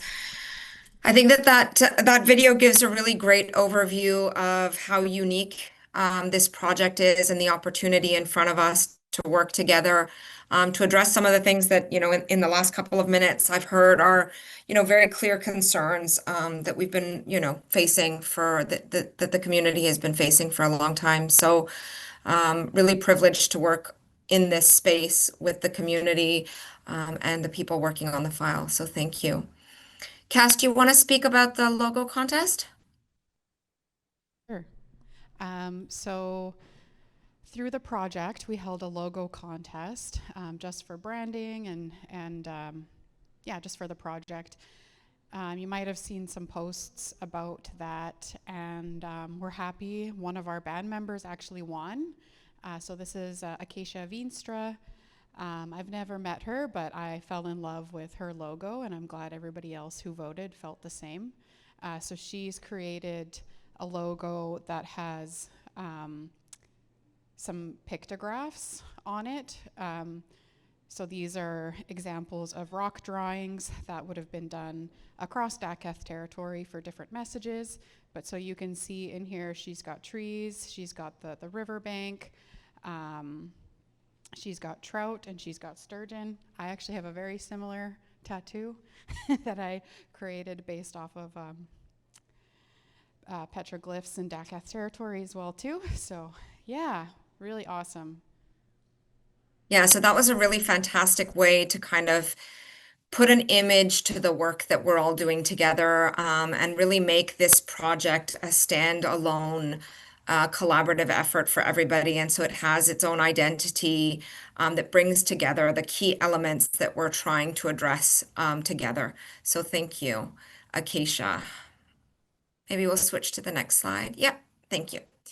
So the way that Rio Tinto has approached the project internally is kind of through phases. So all studies follow different phases, and the first phase is called the order of magnitude study.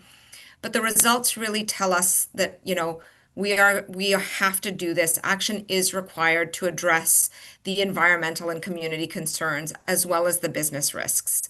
So what our study so far has really confirmed is that we must address environmental and cultural heritage impacts. We must address community and reconciliation outcomes. We also must address climate change resilience. So the droughts that we're having, the high flow years, and that kind of increased extreme weather. And it also protects business continuity for the jobs that are relied upon in the north. So those are really the things that were confirmed in our first phase of study that are really guiding us and the principles we're following for the next phase of study, which we're in now. So we talked a little bit about why we're doing it, and this is what we've come together in a shaping exercise and agreed to with the 4 nations and Rio Tinto on what would be the project objectives. So what are we trying to accomplish? So we're trying to improve the livelihood of communities and the environment. So enhancing the long-term ecological health of the ecosystem. So that means both the vegetation as well as the fish populations. Preserving areas of cultural and historical significance. So we know there's been a lot of change in the last 70 years that were impacted by the deviation in the Kenny Dam. And we want to address some of that through the preservation of areas of cultural and historical significance. We want to improve fish and salmon habitat, and we want to support adaptive climate management and environmental and economic resilience. So this really brings together the diverse interests of the 5 groups that are collaborating in this project, and it's given us a common direction to work towards together.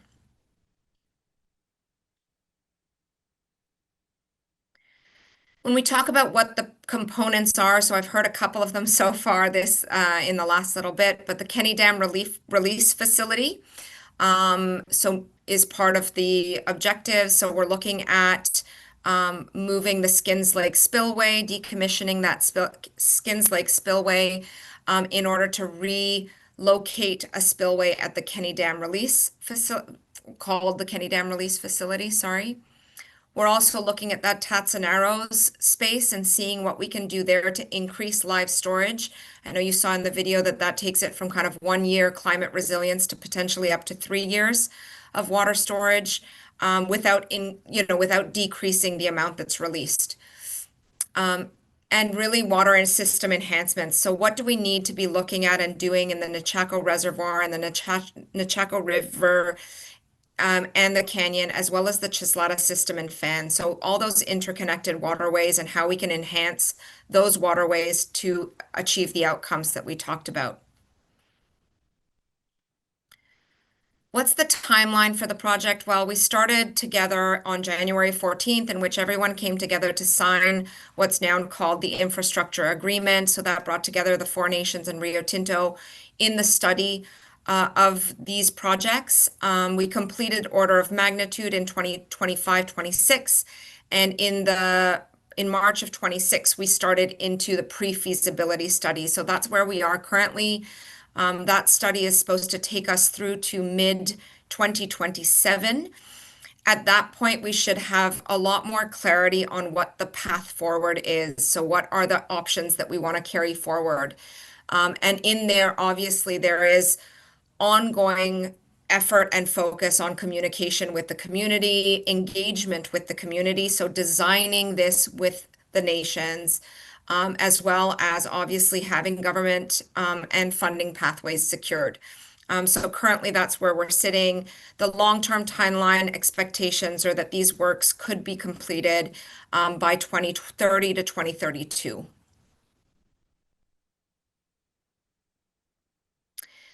What I want to talk about now is kind of what we're doing in this space of environmental and cultural studies. I think that's of particular interest. And so we'll go through a couple of examples and lists of things that we're doing.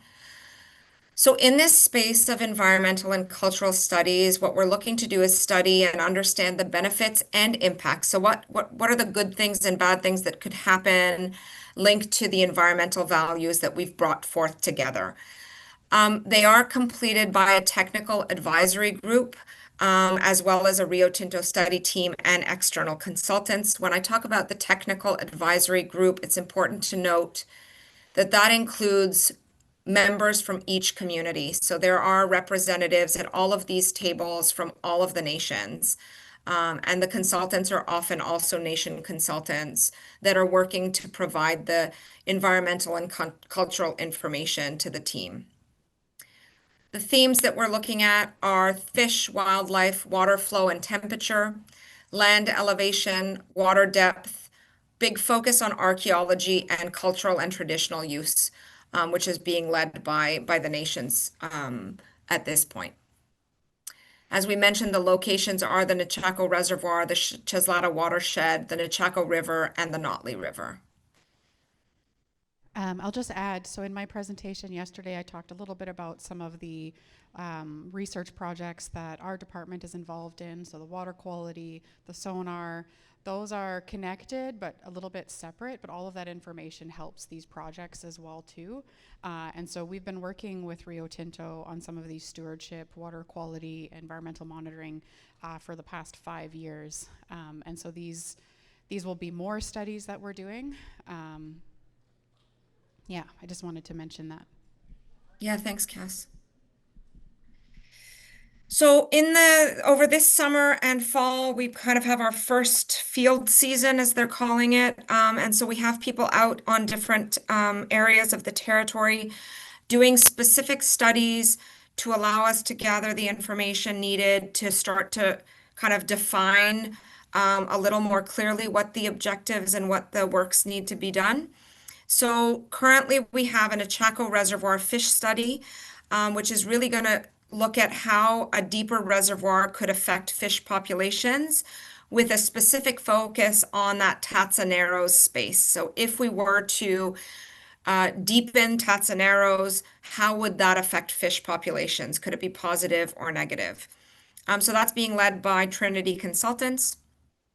We have a Chislata watershed fish study. So if we were to decommission that Skins Lake spillway, what would be the effect to fish populations that now live in that system, which may not have lived there in the past because it was it was obviously rewatered and changed significantly when the spillway was opened. That work is being led by Avison as well as McTavish Resources and Management Services. We've got another study ongoing in the Nechako Reservoir, which is really around LIDAR bathymetry, but basically that is giving us a detailed map underwater so that we understand all of the different elevations under the water as well as the land around the reservoir and the Chislata watershed and the Nechako Canyon. So this really will give us visibility on what's the land that we're looking at and how would different models change that landscape depending on the options that are put forward. That's being done by Scenic View drones. We have the archaeology study that's being started, and so we're really looking at how this project and components of the project would affect archaeological sites at Tatachuck, Tatzaneros, and Nechako Canyon. So this is really around led by the partner nations, very importantly, to kind of document where the archaeology sites and the cultural and traditional uses are on these diverse lands so that we understand and make choices that are respectful of all of that knowledge and history and archaeology. So more to come on that, I think, from the nation partners. And then the last study is the climate change flow and temperature. So really modeling to try and understand how the different options in this study could affect reservoir levels, flow, and water temperature. And more importantly, as somebody mentioned a little earlier, what role is climate change playing in this so that we understand that we use this project as an opportunity to maybe offset some of the impacts that climate change may have in the future. So really trying to look towards the future and the challenges that we know are coming and try and leverage this time or use this time to be able to make positive changes. So here you see a couple of pictures of Trinity Consultants and First Nation partners conducting snorkel surveys at Tatzaneros. So that's ongoing. On the next slide, you've got a couple more pictures of these Nechako Reservoir fish studies that, again, Trinity is doing, and they're doing Tatzanero and underwater spawning gravel studies. So really trying to understand what's happening at Tatzaneros as well under the water. Here you see them conducting habitat surveys in different reservoir tributary streams. So they're trying to see how all of these different tributary water systems are connected so that we understand the habitats in these spaces. There are floating logs and flooded timber in the reservoir near Tatzaneros, and so looking at the interplay of those things in terms of their impacts on fish habitat. In parallel to NE2, we had Nechako River projects that I think, Cass, you were mentioning. There's a couple of studies that are ongoing and have been ongoing since 2020, 2021. It was recognized by these technical working groups that have existed for a while that there is a relationship between flows, fish, and habitat. And so the last 5 years that were before kind of this formal project, we've really worked together to understand how the river functions in response to flows, what may have changed over time, how the fish are responding or have responded to those changes, how the fish are responding to the current flows and temperature, so how they've adapted, let's say, over time, and what habitats are available under specific flows. And also, most importantly, what are the possible threats to the upper Nechako fish? Because sometimes I think we think that we should go back to the way things were, but all of us understand that things have fundamentally changed and potentially fish have adapted in ways that we need to be respectful and mindful of now so that we don't do more damage to them. And so really understanding what has changed in the past so that it informs the decisions we make moving forward. We've identified a negative relationship between reed canary grass, so that invasive species, and obviously the flows in the rivers. We hear about people saying that, the water's thick and difficult to navigate, and it's obviously causing some issues for fish stranding. So technical working group is also exploring solutions that could improve the conditions in rearing fish in those areas. In 2023, the team also constructed a herringbone habitat modification to one of those areas to try and provide access to fish to some deeper areas when their waters are low, and it reduces the amount of grass flats associated with stranding. To date, 1,000 of the juvenile Chinook have been documented using that site in all different flow conditions. So these are examples of really cool things that we're trialing and that the teams are putting together and putting forth to see how we can build more resiliency with simple solutions in the watershed. In 2026, we'll do some more work. We will have operation of 2 sonar units in the Notley River and Nechako at the Finmore area to evaluate the effects of flow and temperature on the sockeye that are migrating. And this will really support Nechako Nation's food and commercial fishery objectives. So that's one key one that we're working on in 2026. We will evaluate ongoing use of Site 7, which is where you see that herringbone design on the previous slide, and continue to document what fish and vegetation success is happening in that space. We will evaluate other watershed restoration works that are in Swanson Creek. We'll pursue new replacement Chinook rearing habitat structures in the upper Nechako, and there will be ongoing temperature and water quality monitoring in 2026. We're also taking, if I step back from those kind of studies, the other piece is obviously the community engagement. So hearing from community members on what their aspirations are for the ecological and cultural enhancements to these waterways. And so we had our first engagement at Notley on the Notley system, and spent time in community really listening to them about how the Notley River was used traditionally, what cultural activities they would like to come back to on the river, and really documenting all of that and listening deeply to the community to understand and inform what we put forth as the options for enhancements in the future. And so I will do engagements like this in all the communities. And I don't know if you want to add anything to that, Cassandra? Yeah, I think we discussed doing this in the fall for Saik'uz, so Yep. definitely look out. We'll be having a more deeper conversation and community engagement on these projects in the fall for Saik'uz. Yeah. And that's it for me. I think the website has been shared in the chat. So please do go onto the website. On the website, you will have quarterly newsletters that will include the progress that's being made, so you can follow the project on that website. The video that didn't have sound for those online, you can go on there, the sound is there, and you can share that video as broadly as you like. And all of the updates are on that website. It'll be a really good way for us to keep in touch, for questions to come in as well. You're welcome to reach out to myself. Suzanne is our project coordinator. She lives in Vanderhoof. She's also available for people to reach out to. And as I said, through the website, you can also get in touch. And Cassandra and Jasmine are both representatives on the project, so they're also available for community questions. So we might open the floor to questions and answers. And I think Cass and I'll tag team that. So first question, I guess, is from Patrick around, is there research from 40 years ago to use as a baseline?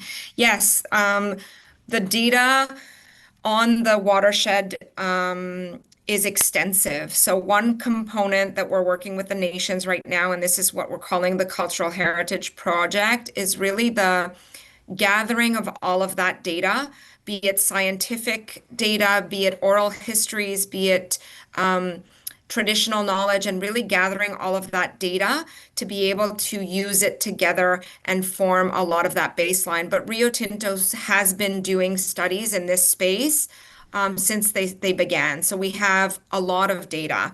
And as we kind of have better ways of communicating that data, all of that will be communicated through those websites in terms of those comparatives. I see Leona asked, are there any plans for tree restoration? I can't say currently that that is on the short-term studies because we're focused on studies, but I think that what I would say is that in the ecological enhancements that come down, tree restoration would absolutely form part of the considerations of what would be the right thing to do, especially if we're talking about erosion on the banks of rivers. Tree restoration could be very interesting. So it's all open. There's no predetermined at this stage. We haven't decided what it is that we're going to do. We're really listening to community, and we want to listen to the outcomes of the studies and the science to determine what are the best next steps for restoration and rehabilitation.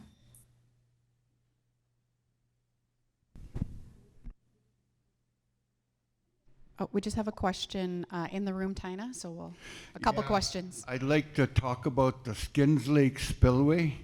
Now, what I just finished hearing is that you want to destroy one complete ecosystem in favor of another one.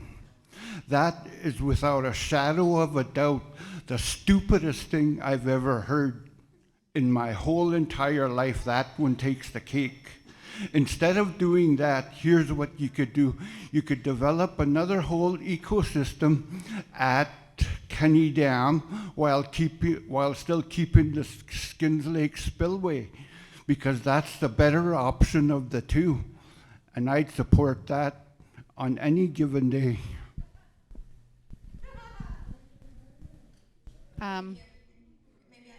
Go ahead.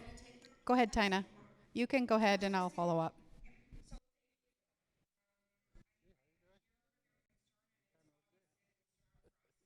Having fun?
Thanks, Tina. The only other thing I'll add is that the Skins Lake spillway is like old and dated infrastructure, so it's at the end of its life. And so, as Tina said, these are wishes of Cheslada, and we're all working together to make sure that that important habitat is still there, but it's also not flooding the grave sites that Cheslada has to unfortunately manage every year that the Skins Lake spillway is in operation. So, yeah. Howie, and then.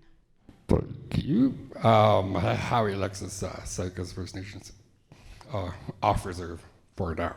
Anyways, I got a couple of questions that there's a really good, lot of information in that online presentation. It's pretty good. Just in regards of the activity around the Nechako Canyon. Back in the 90s, I was a part of a team that did the very first archaeology predictive model in Van Noord Forest District. And one of our study area was the Nechako Canyon. So one of the things that I can tell you is that that is one of the highest density of archaeology sites. And just to give you an example, the first year, just by doing shovel testing and surveying open banks where you could see material, I think it's probably a little bit more, but I think we found over 300 sites in that area. And the study area was started at the Kinney Dam, and we studied 10 kilometers down, and lots of lithics, tons of lithics. And also some house pits were found. A really good trail, one of the trails on the Saik'uz side, goes right from the dam all the way to here, and other places, I imagine. And my concern is, well, actually, the person that, the professor that I worked with is Aaron Carlson, and he's passed on now, but he was in the process of making that a World Heritage Site because of the density of sites in that area. And I feel that any work in that area needs to be closely monitored, big time, because it's such a important archaeology area, really. And there's a reason behind that. The stories that go back, way back, I was told by my grandparents that the reason that it's so dense is because the Kinney Dam sits on an old trading village. And that trading village used to, people from the States and people from the Arctic used to come and trade there. That's why it's so, there are so many sites around there, just really heavily used by all First Nations, from all over North America, I imagine.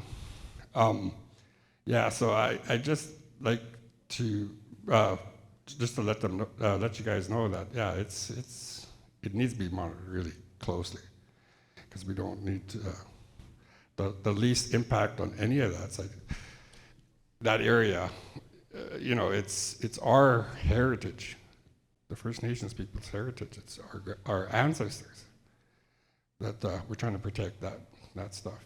And that's just a little background there. And then, and if you could, I'd just like more information on what kind of activities will be happening around that area. And my second question or inquiry is about Finmore, because I have a fish camp on Finmore. It's just about at the end of the road there. And it's a fish camp that I use to feed my family and other families too. You know, I think it's been there forever. Like even when Finmore was a community, everybody left because CN kicked everybody out, but the only ones that stayed was the Alexis family. So we've been harvesting fish there as long as I can remember. And I'd just like more information on that, what's going to be happening, because you know, it affects me directly, especially when I plan to go down there this fall to harvest some fish. Yeah. Okay. Thanks, Howie. Yeah, you can go ahead and I can add.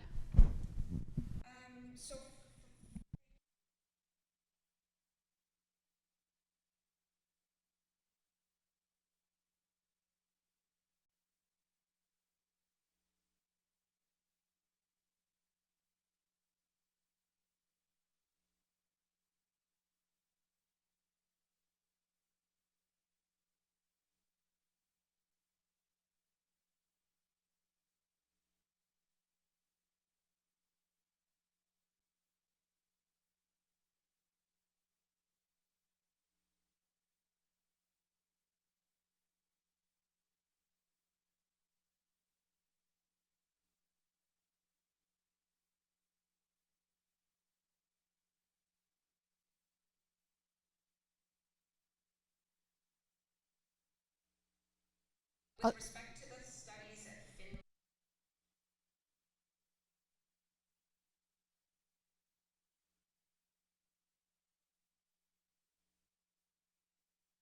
There's no works per se in any of the studies this season.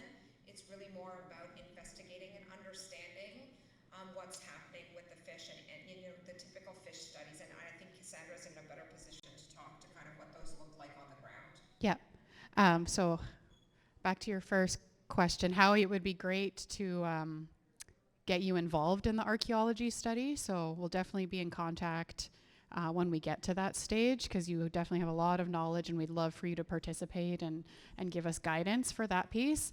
And we can spend a bit more time talking about like the whole project when you have time.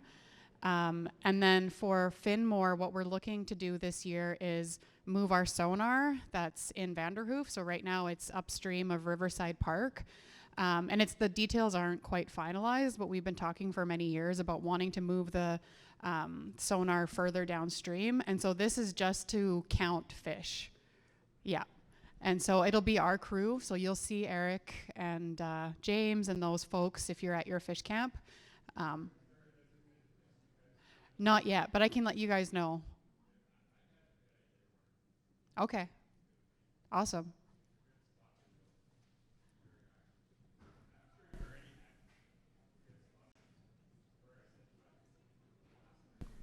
Yeah.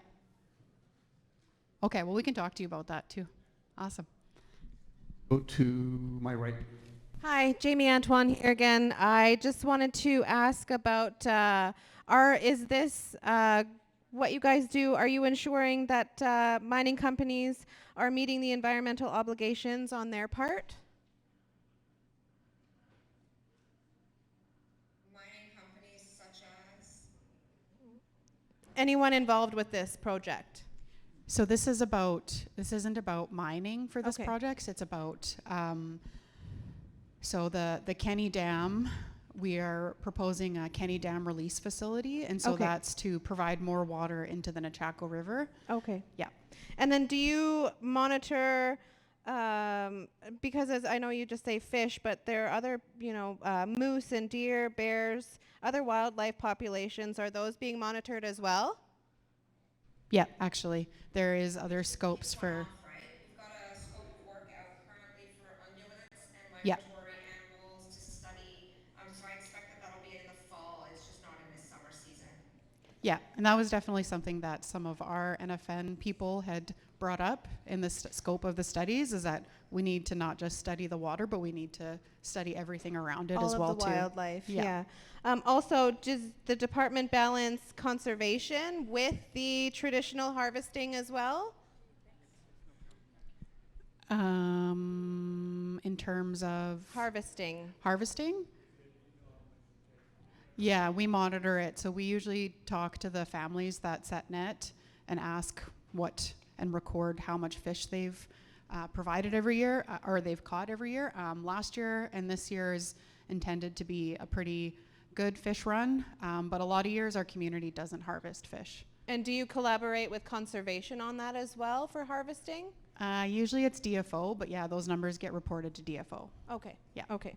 And then, so what is the biggest challenge that you guys face in the next 20 years with this project? Tina, would you say funding? Yeah, I think there's a couple of challenges. I think one is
No, I think that's good.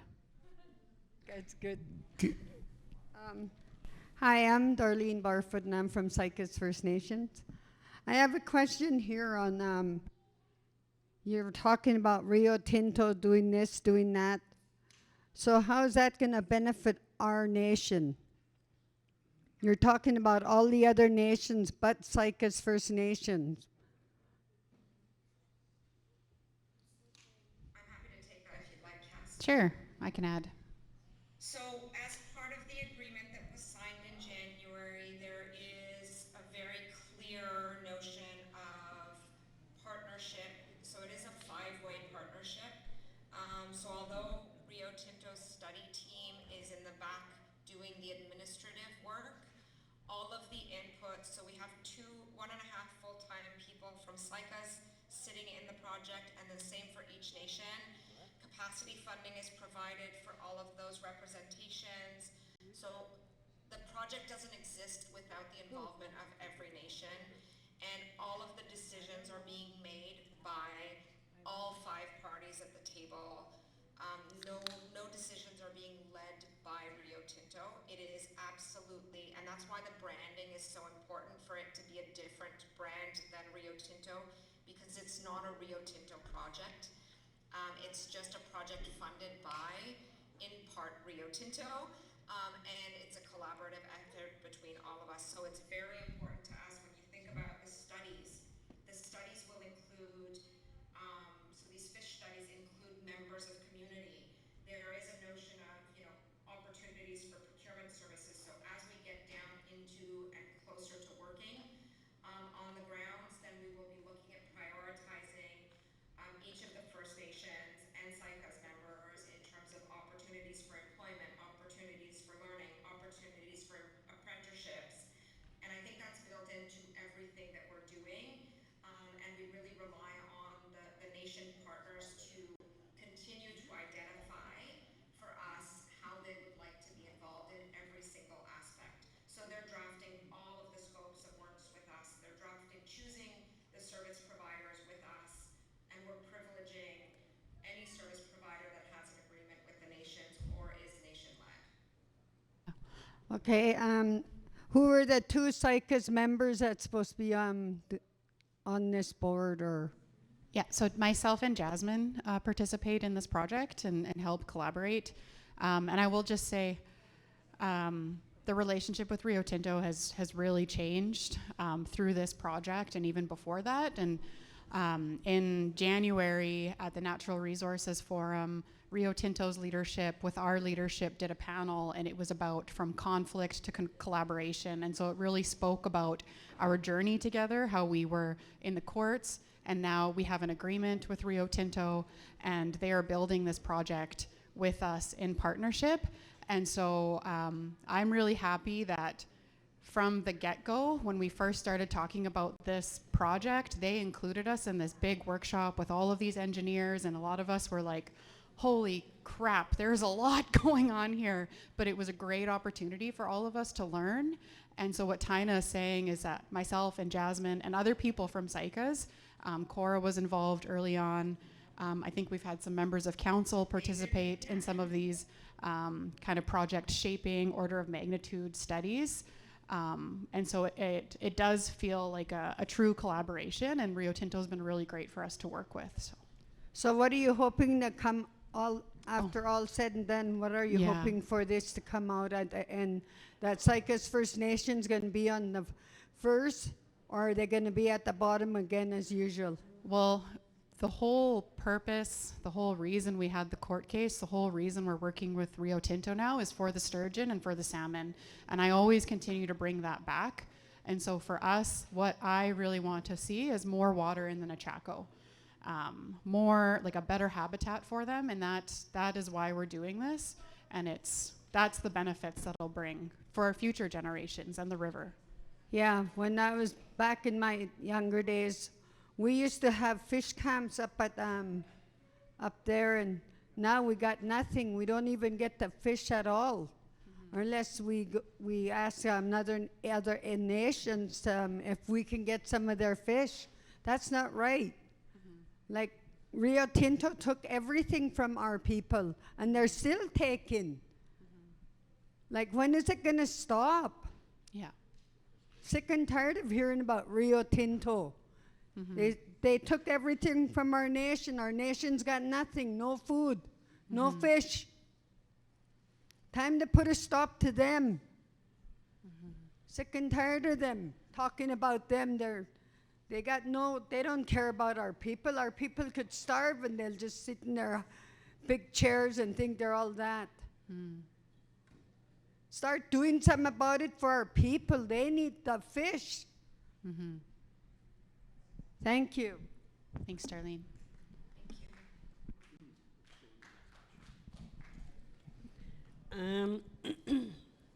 Listening to all the comments and that, most of them, they were my questions too. But I'm not gonna say that I'm educated in this and stuff like that. And I've missed some engagements upon this that you had in the past, I believe. But I'm worried about the climate change and what it has to do with our fish spawning, because even in Notley, Saik'uz, Fort St. James, the Lat End, there was quite a bit of people from different bands. They went to Notley to go fishing. And now with the climate change, the water is low. We don't know how the fish is, the spawning grounds. And then we had that slide, where was that? That slide which... Big Bar, yeah. Yeah, which had affected our fish spawning. And with the Rio Tinto partnerships, just listening to what that Taina, yeah. Taina, and you are saying, and I think the partnership has grown from the 70s and stuff like that, and our people, our leaderships, and our workers, you're all fighting a good fight, and we don't know what's behind the scene, but what I see is my eyes are being opened, but I am worried about the climate change and the fishing spawn and our moose. Yeah, I think we're all worried about climate change, and I think I'm hopeful that some of the information that we can collect can help inform management decision as well, and discussions with the province. And like I mentioned yesterday in my presentation, the data that we collected through this helped create change on that one range where the cows were going into the Nezkeh River. And so those are just some examples of how we can continue to use this data that we're collecting for this project, but maybe in discussions with the province to actually make some changes. Yeah, thank you for that. We have lunch staring us in the face, right? Okay. Thanks for the presentation, Cassandra. Just before we close off, in 2 days, just personally, we'll mark 42 years since I got on the Rio Tinto file. So the hunt for solutions was, Saik'uz and other communities participated in it. So yeah, 42 years ago, I got a job to interview the elders in our communities to get this data, this baseline data. I had no clue what I was doing in the first couple months, but I was told to do this, do that, and here I am still on the Rio Tinto thing, right? But the video is good.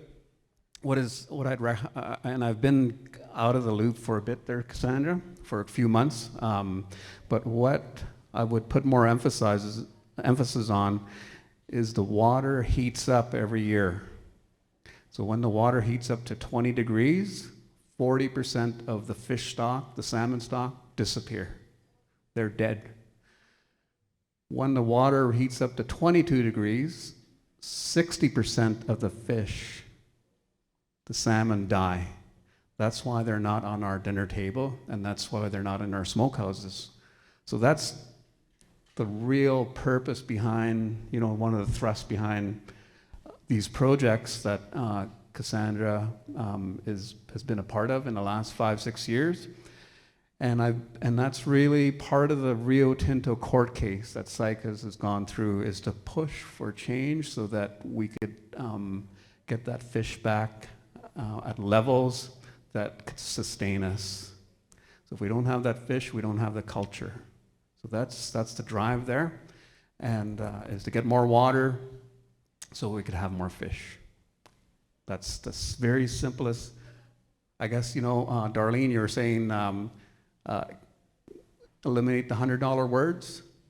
I'm eliminating all the $100 words and saying more water equals more fish. Okay? So with that, on that note, I'll leave it there. Yeah, and I'll just say that if any members do have more questions or you'd like to talk to me personally about this project, you can come and see me too. Okay, so thanks everybody. Lunch is calling for us, calling your name. So on that note, I'll get Rodney to do a prayer for us. Chinyan, just thank the Creator today on our third day of good discussions from our people, from our leadership, from industry, from scientists, Western world, and our own traditional knowledge that we have to fix problems. We all, at least now, we're all coming together to make those talks to do things better. So keep that in your mind. Things can't happen overnight. With nature, we've got to take one step and look, not rush to the end. So I thank the Creator today for the food. You give us energy to think, make those positive thoughts come out that we can use. Bless the hands that made the food for us. And bless the day today to, the Creator gives us every day. Sometimes we take it for granted, but we need to, every day we have on walking the path, that's what we need to do, think about. For our 7 generations. Thank you. So you know the drill by now. The elders first and the rest of us later. You can line up, have some lunch. Thank you. All right, so we're ready to go. Last afternoon, before we complete the AGA, we'll get next presentation to the CSTC. Here you go. Either one.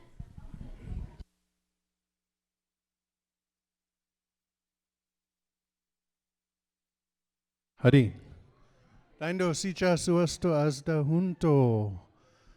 I am the son of Art and Bertha Erickson Inlay. I'm Lo Shabu, the Bear Clan. I am Nakazli Watan. My name is Leon. I currently work for Carrier Sekani Tribal Council. As you're aware, Carrier Sekani has been around for many years. We used to have elected chiefs. We have stopped that practice about, I believe, 4 years ago. Okay. And we have drastically reduced our staff with Carrier Sekani.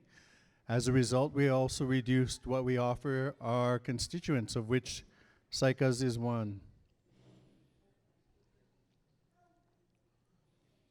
Our ongoing mission is to serve the members of Carrier Sekani Tribal Council as best we can to the best of our abilities.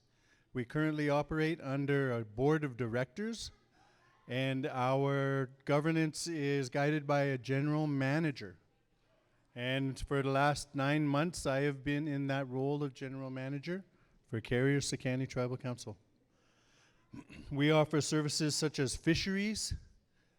We do things like navigate between nations, agreements, and we also work with DFO to get new agreements for different nations within within our 6 bands that we offer services to. Our finance department has 2 roles. Not only does she maintain our books for Carrier-Sekani Tribal Council, but for a small fee, she can provide services, bookkeeping services to our member nations. As you can see, we have a technical services unit. What the technical services unit is we support housing and lands and management. Every nation gets money for their infrastructure on the reserve. Carrier-Sekani Tribal Council gets a smaller amount of money, but we share that money out to our member nations, meaning if you're part of CSTC, you will get bonus services from CSTC. Our most recent development is creation of a housing coalition. Your housing manager and your O&M manager will join housing and O&M managers from all our member nations to brainstorm ideas and to create. Hi, everybody. Can you keep the background noise down, the conversations down?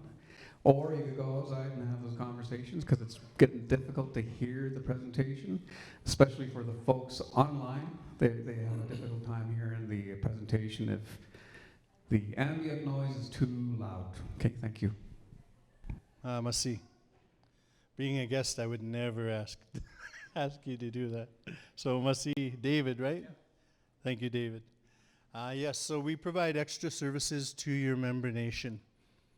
We are open also for our fisheries program, where we currently support different types of salmon and the white sturgeon enhancement. I apologize.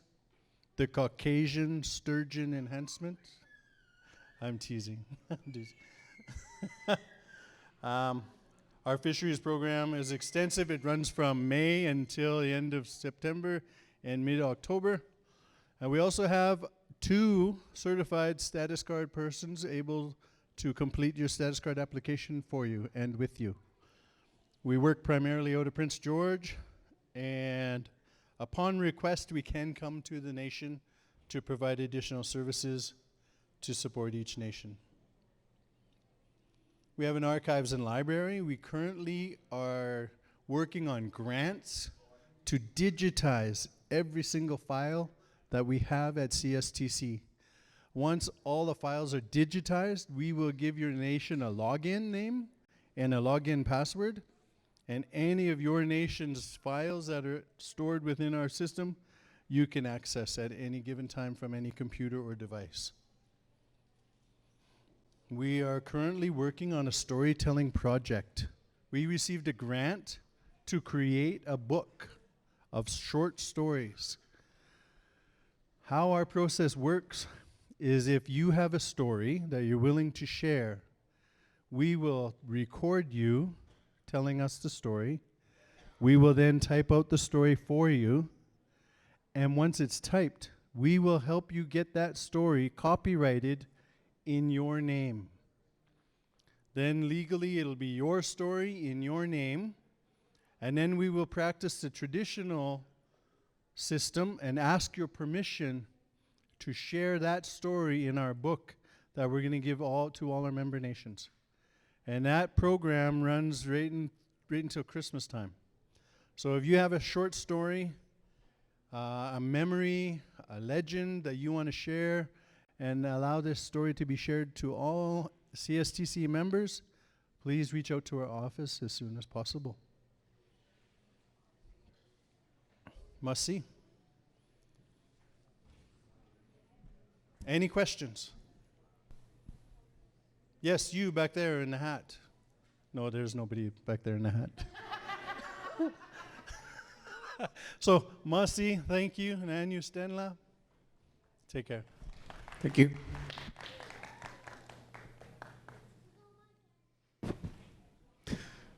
Next batter, we have the CSFS Health. So I'm looking at Travis here and thinking that he's the next guy. And hopefully you got a presentation, Travis. Okay. Kessel, 167. All right, there we go.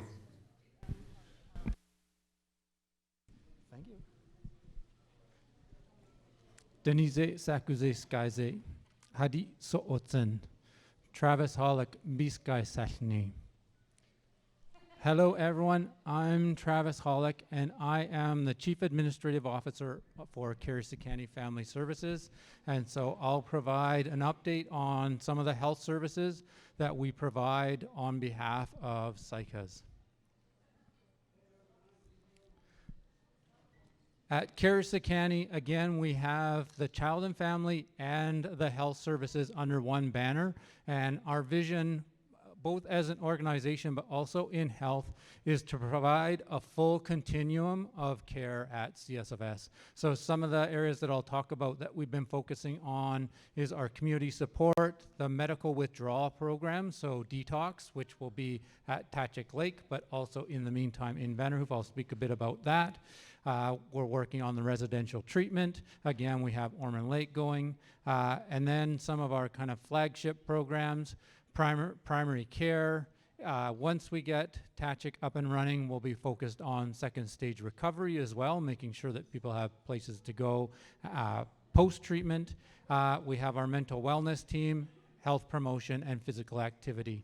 And if you have any questions about Jordan's principle as well, Rhoda is here and she can answer those.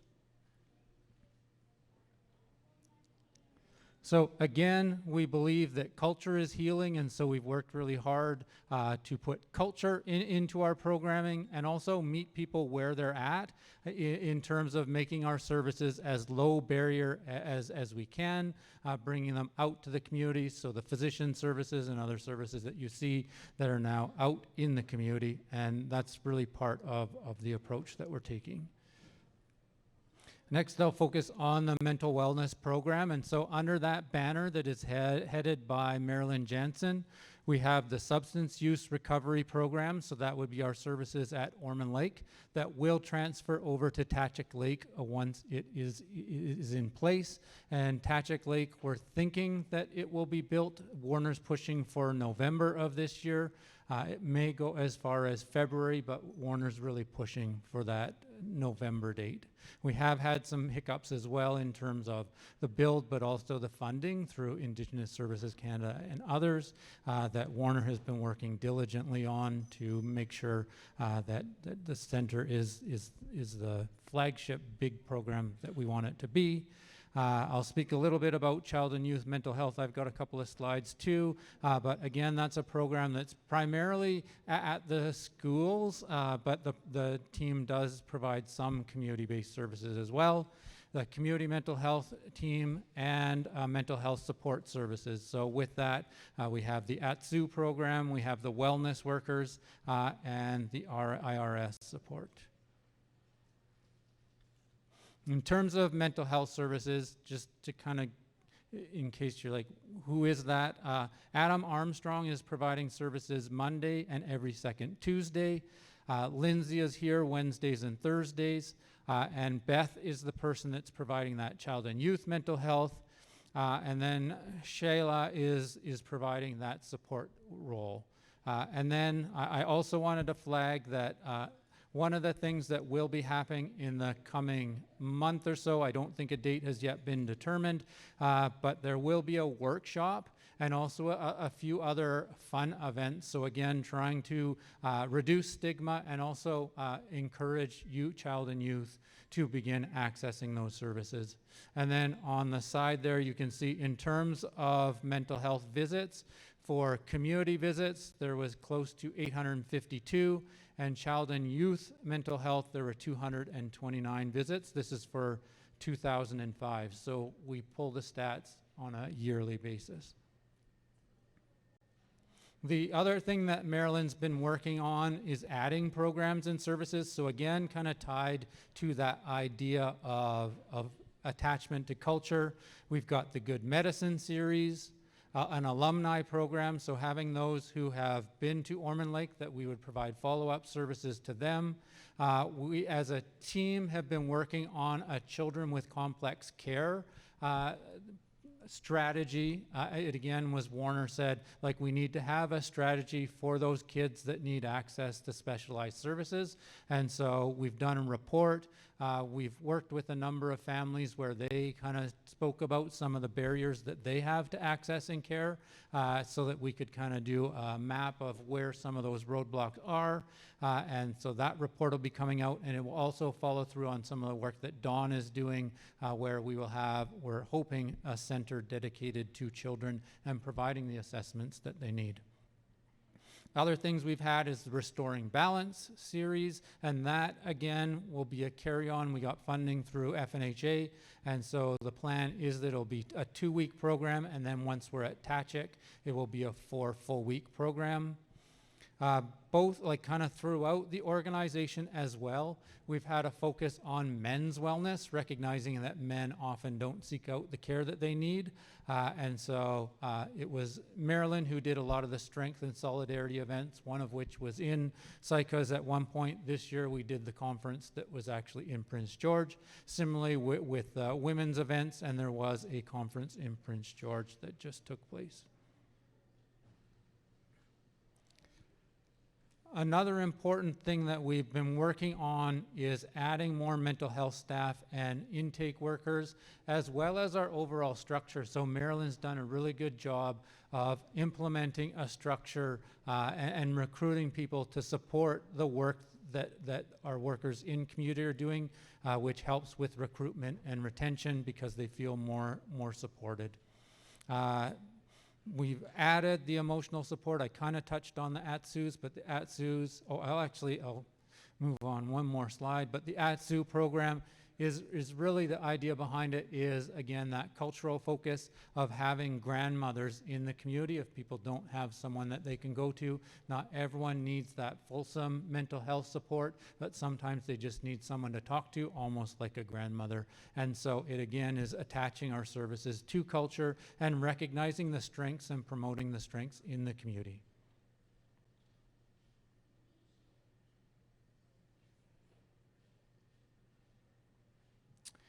Next up, I wanted to just touch on primary care. And so within that, that's the doctor services that we provide in community. So Dr. Susan Campbell and Dr. Danette Dawkin in particular. But we also have a group of physicians that support virtually, as well as now 13 specialists that we've recruited. So the One Heart at a Time that I'll speak about as well in terms of cardiovascular would be an example of that work where specialists are coming directly into the community. We also, through research projects, we did a lung function program where we had spirometry, so the test for lungs, directly in community, and so we've been working hard, and then they're supported by office assistants.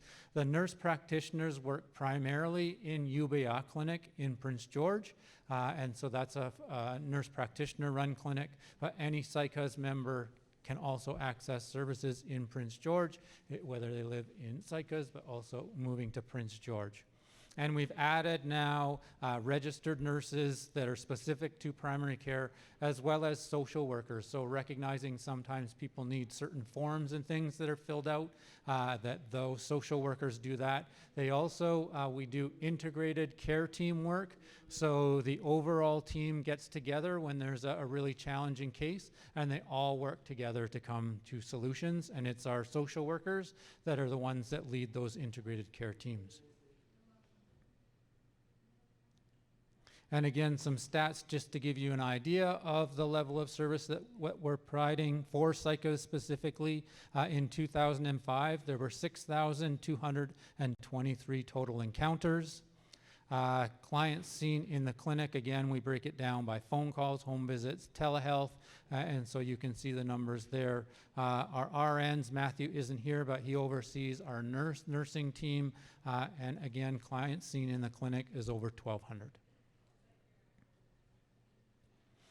Some other information that we collect that we share with the nation so that we know the services that we should be providing is prescription medication. That's the different medications that people are on, and so you can see a lot of them are related to cardiovascular as well as respiratory. There's some opioids and opioid agonist therapy.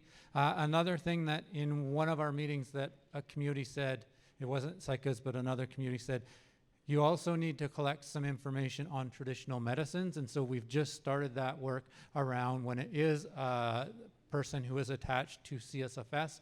We have certain individuals that provide some services, and so we now collect some information on traditional medicines that are being provided, so it's not just focused on Western medicines. And then like the chronic diseases we look at, and that helps us enable, so like programs like the One Heart at a Time, that when we saw like a lot of the members are dealing with cardiovascular issues, that it enables us to say we need to focus in those areas of specialty care.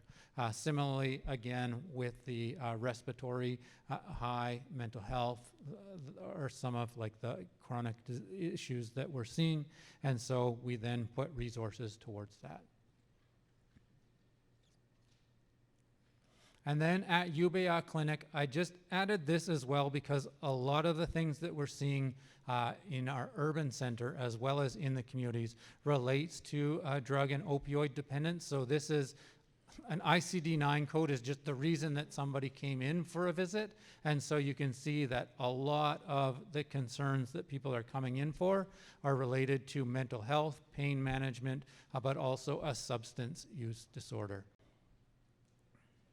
Another thing that we do out of that clinic, you can see that's fairly high too, is pregnancy, newborn, and postnatal care. So I know in Saik'uz, typically care would be provided in Vanderhoof, but for the overall CSFS, sometimes people are traveling to Prince George. And so Sherry Sherba is our nurse practitioner that really supports a lot of that work, so that when people come to Prince George, they are supported.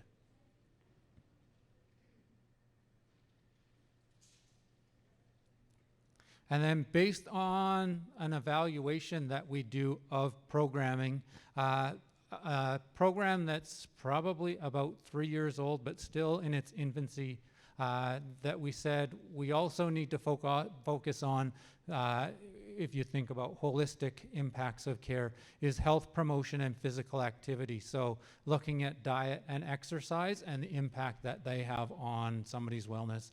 So we have 4 recreation support workers that we've added to the team, 1 physiotherapist and 1 occupational therapist. And we're adding a 2nd occupational therapist.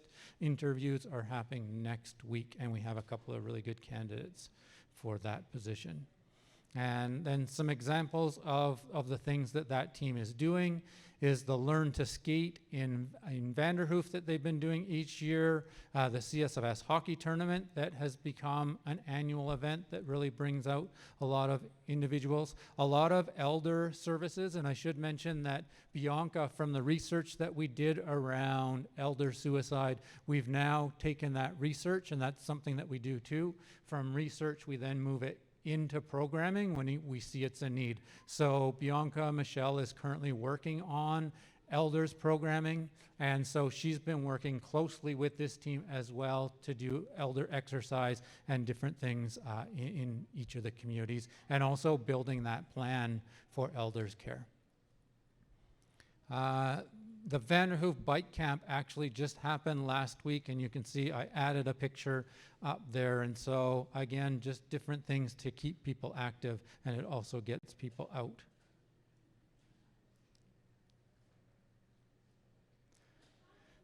This is our treatment center model that we've been developing. We've done a lot of work around recruitment of individuals and building our planning for Tatchik Lake. So even though Tatchik Lake hasn't yet been up and running, through Ormond Lake, we've been developing our protocols for how we will care for people through withdrawal management and also with the treatment side of things. And again, it's our plan of supporting people, recognizing that it's not like one and done, that there needs to be a continuum of care and supports for individuals.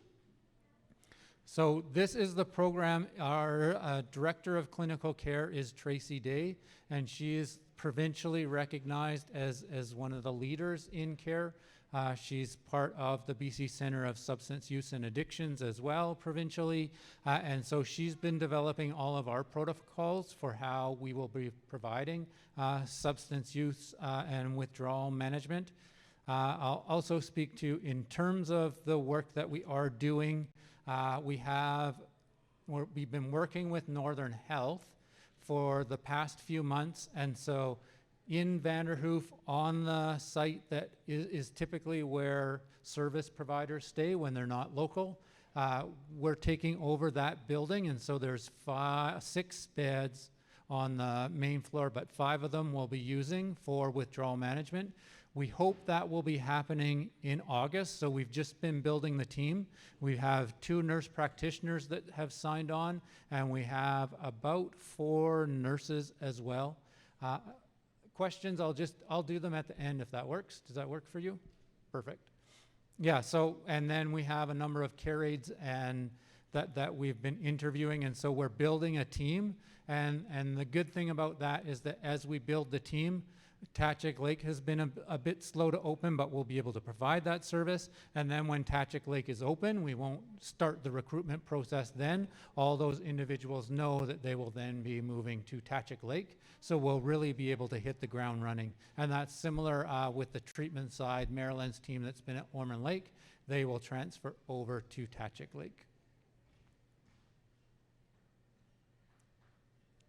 And at Ormond Lake, in terms of the withdrawal management, we didn't do withdrawal management there this year because we hope to be open as far as doing the withdrawal management in Vanderhoof. But the numbers previously, we've seen 59 clients that they've provided medical detox to individuals. And then we also keep stats around like the number of women, the number of men that come for services, which interestingly, we're seeing more women come to Ormond Lake. But when I get to the sobering center, we actually see more men that are accessing those services around substance use in Prince George.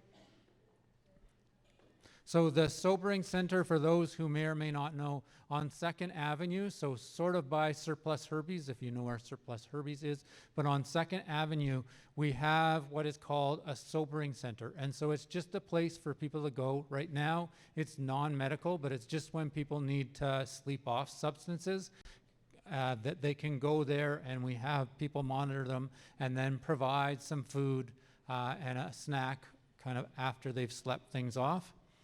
The idea was that like people wouldn't end up in cells or they wouldn't end up in the emergency room, but we also saw this as kind of our way of supporting people in a non-threatening way in commute or like when they come in, so that when they do need services, we can also then say, did you know that Tachik Lake is available? The other thing that we've added, because we now have 2 nurse practitioners, is that we've got real-time virtual support. So each day now, our nurse practitioners are working with one of the staff, and they are doing opioid agonist therapy and supporting people. So we've added that step as our build-up to Tachik Lake.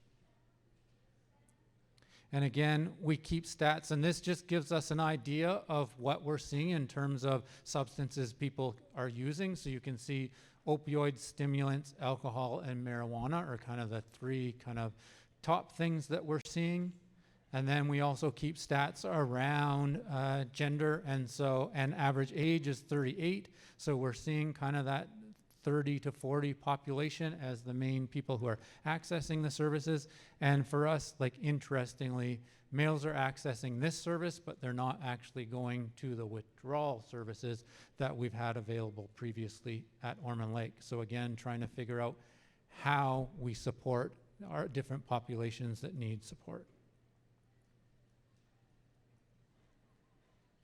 And then this was just some client feedback that we received in terms of, again, the goal of this program is to treat people kindly so that they feel supported, and then build that relationship with a worker, and a worker can say, hey, did you know like that we have these other services available? And so we also, just collect some client feedback to see. And again, staff are doing things like supporting people with their applications for treatment, etc. And another thing that we actually did here, which is why we started to do opioid agonist therapy treatment there, was that people said like we were supporting them to go to detox or like provided information about OAT treatment, but we weren't sure that that translated into people actually getting those services. And so we said like when we have that group that we can support, why not support them kind of when they're there? And so feedback that we've had about opioid agonist therapy, we've now implemented directly there. In terms of things that we'll be working on, obviously there's capital and infrastructure projects that we need to get done, which is Tatchik Lake Healing Center, but also Foundry Vanderhoof. So we were successful. We opened a foundry, so that's services for youth 12 to 24. We opened one in Burns Lake, and we also did an application with Foundry to have these services in Vanderhoof. And so we were successful with that application. We've just been looking for an appropriate site. And we thought we had a site, but then there was an oil drum underneath it, which became a challenge because it's on city property. And the city said, we don't want you to necessarily dig it up and then find out how bad the oil spill is, because then you may walk away and then we'll be stuck. Right now, we don't know what we don't know, and we don't have to do anything with it. But if you dig and say, oh, it actually is bad, then we would walk away because we'd say it'll be too expensive for us to remediate, but they'd then be stuck with the bill. So we kind of got into that place, but now I think at the board level, Priscilla, we now have a site that information coming soon if everything works out. Again, I kind of touched on the children with complex care. It's going to be one of our priorities. And also men's wellness. So that was kind of kicked off with the men's conference that we just had in Prince George. And we had a vision board, and the artist who did the vision board said that it's the most information. People did stickies and also came and talked to her. And she said it's the most information that she's ever been provided as part of doing that process. And so like men really are kind of actively recognizing that services are important. We did the Toxic Drug Symposium, and I do have a little pamphlet or book that explained the services or like the planning that we did for that, if anyone wants it. Again, it's to support the work that we're doing with Tatchik Lake and other places. And then around chronic disease management, that's kind of one of our key focuses as well. So cancer, cardiovascular disease. One of the things that we saw at the men's conference in particular that was discussed was the need for support groups in community. And so I kind of challenged my staff to actually establish those and work with the communities so that people don't feel alone when they're going through cancer.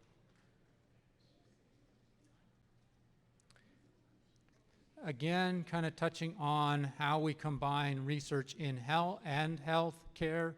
The One Heart at a Time project that you would have seen in the community, so Dr. Miles Marchand and Daisy Dulay are kind of the main drivers. They are cardiologists, and it's again bringing diagnostic services directly to the community. So a bike is shipped up for stress tests. They don't do echocardiograms. They do different tests, sonograms, stress tests. So that's riding the bike. And so that's one thing we're doing. And then Dr. Anurag Singh is doing a project focused on kidney health. So right now he's just developing the kidney health screening approach that communities would like to see. And so making sure that things are community-led and safe around kidney care, which is something we've heard. When we were doing work with elders, there was also some concerns about fractures from falls. And so Dr. David Kendler has been looking at fractured risk assessments, and so what patients have osteoporosis, arthritis, and other things that would lead to needing bone health and fracture care. And so that's happening. And then myself and Dr. Shiona Mitchell-Foster, who is an OBGYN, started actually with Dr. Susan Campbell looking at a birth house, but one of the things that we are doing, and Regina's on that committee, is that we'll be looking at patients' birth journeys. And so we're going to speak to moms that have experienced care to find out like what are some of the barriers to care. And then we also have a partnership with Northern Health and with Harmony House and other service providers to look at where are those like bad areas of communication between teams that can be improved to improve a patient's experience related to giving birth.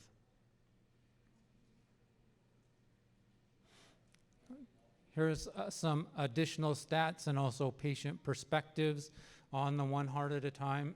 So in Saik'uz, the team was here September 29th, as well as May 7th and 8th. In Saik'uz, 23 electrocardiograms, stress tests, and were completed. And then again, we collect patient perspectives that are saying that there was a positive impact of services coming to community. And so again, the feedback has been really good. Very positive as well from all the providers, the feedback that they've provided about the support that they've been given in the community is also very positive. I touched on this, so the Vanderhoof withdrawal management. So again, you can see pictures. That is the actual site that we'll be at in Vanderhoof. And then I also, just to get everyone excited, a few pictures of what Tachik Lake will look like when completed. And that's kind of where it's at now. I know Reg has been really pushing this one too, making sure that it is completed in a timely fashion.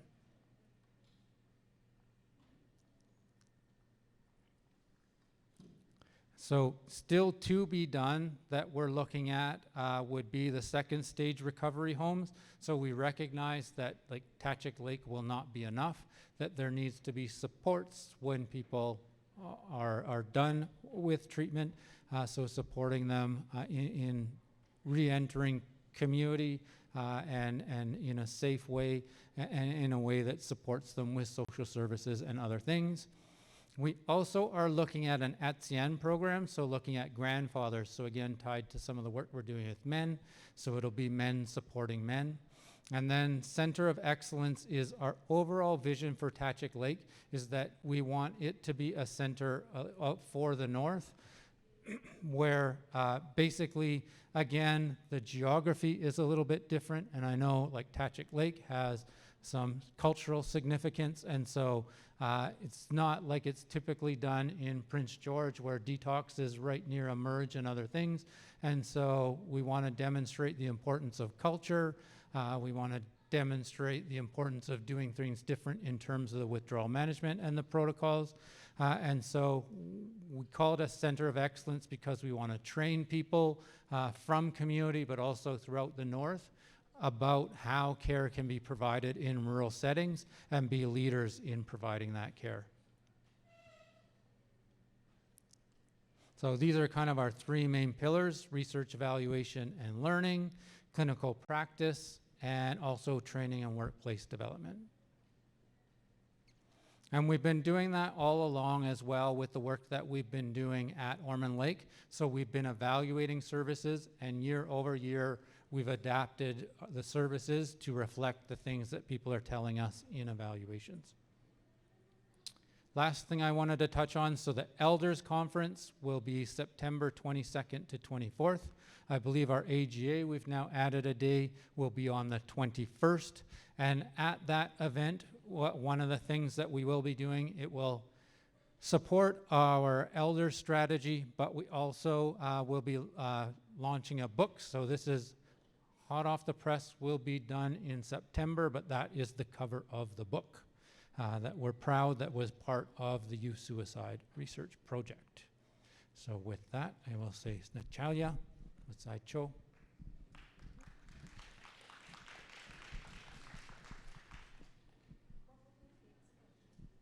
For the Elders Conference? Elders Conference are the 22nd to 24th. Thank you, Travis. I got one question from the floor here. The Elders Conference, I don't know if that's a band question or your question. Is Saik'uz available to go? Absolutely, yeah. So all of the, we've focused it on the CSFS member nations, and so it's open to all members. There will be registration, and so we do kind of two waves. First is that the nation will identify individuals that will go. Also, those that were part of the research project, so part of the book, will get a special invitation to it, and then the kind of third wave is anyone from the community who wishes to attend. Okay. The CARE So all the care aides that are now in the communities, they're all being trained and then they'll be moved to Tetrick? No, so that's two different programs. So there's like our community nursing, that the care aides that are in community providing that care, and your nurse that's in community will stay in community. She's part of that team around community nursing services. But then like care aides that we have specifically that we are hiring for withdrawal management, those are the individuals that will go to Tetrick Lake. Okay. Another one, I was, actually I got two more. You were talking about the Sobering Up Center in Prince. Yeah. And it's for adults? Correct, yeah. Okay, is there anything for the youth? Because we do have youth that are starting to either drink or do drugs.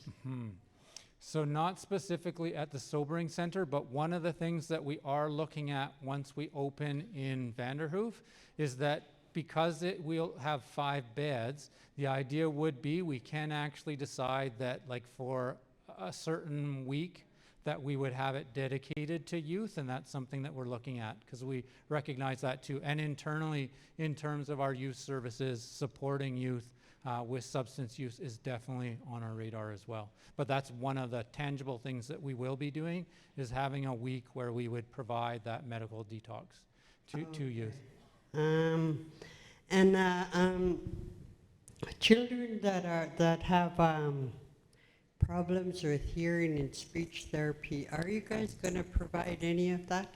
We do currently, so Dawn's team does provide the speech therapy among other services, but also that's why we were looking at those barriers to care. So we were looking at wait lists and other things so that like whether it's through Jordan's principle, and I keep looking at Rhoda for this one, but like as far as Jordan's principle, like that's also something that we look at doing group requests and other things to make sure that children are receiving the care that they need.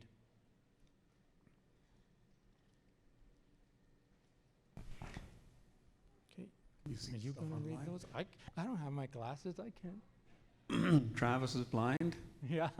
Is there any way we could help him? I'm at that age now, so I guess I can go this way. Yes. Sure. I can read the question for you. Sure. For Teddy Antoine, Hadi, Teddy Antoine, Saik'uz First Nation. My question is: I work with less fortunate people who are experiencing homelessness and still have problems with addiction. What is in place for communities and urban areas to help provide much needed support for people out of treatment? What support is not currently in place? When released from treatment, aftercare support is limited on reservations and in urban cities. The lack of support for men is very limited. Support for men is on the back burner and is talked about, yet there are limited actions toward addressing this meaningful issue and helping the men who fight for support in and out communities. Thank you. Agreed. And so that, as I mentioned, would be part of our strategy around second stage recovery. So once people have accessed, whether it is our withdrawal management or our treatment, that we're looking at what supports we can provide in that area. So we're still at the planning stages of that in terms of funding and how that would be operated. But it's definitely something that, as I said, we recognize, and I totally agree with Ted, that is an area that is underserved right now, and that like in order for people to do well, all of the research says like that it isn't just a one and done at a treatment center, that it is those long-term supports that will help people to be successful. Another one from Patrick Stubbington. We need indigenous holistic healing working with Western medicine and natural plant medicine, and shamans and medicine men and women and sweat ceremonies. So that's a statement that we agree. Yeah, okay. And that is what we're trying to do as well, like whether it's the treatment center is blending both those cultural aspects of care through treatment and sweats and and traditional medicines, and that's why I also showed slides where we are collecting what traditional medicines we're providing so that we can walk alongside the Western medicine. And so like at say Tachik Lake, it would be medical withdrawal will be using like Western medicine to provide treatment, but it also will be alongside, will ensure that elders are part of the programming that we provide. So it definitely is something that is at the heart of CSFS. Travis, from the women's conference and the men's conference, what was the loudest message from participants?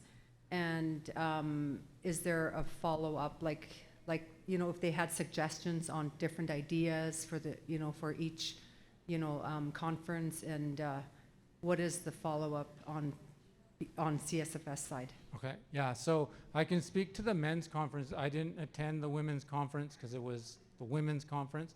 Rhoda, I don't know if you attended, but in terms of the men's conference, definitely I think men really kind of recognize like moving their role and responsibility as men.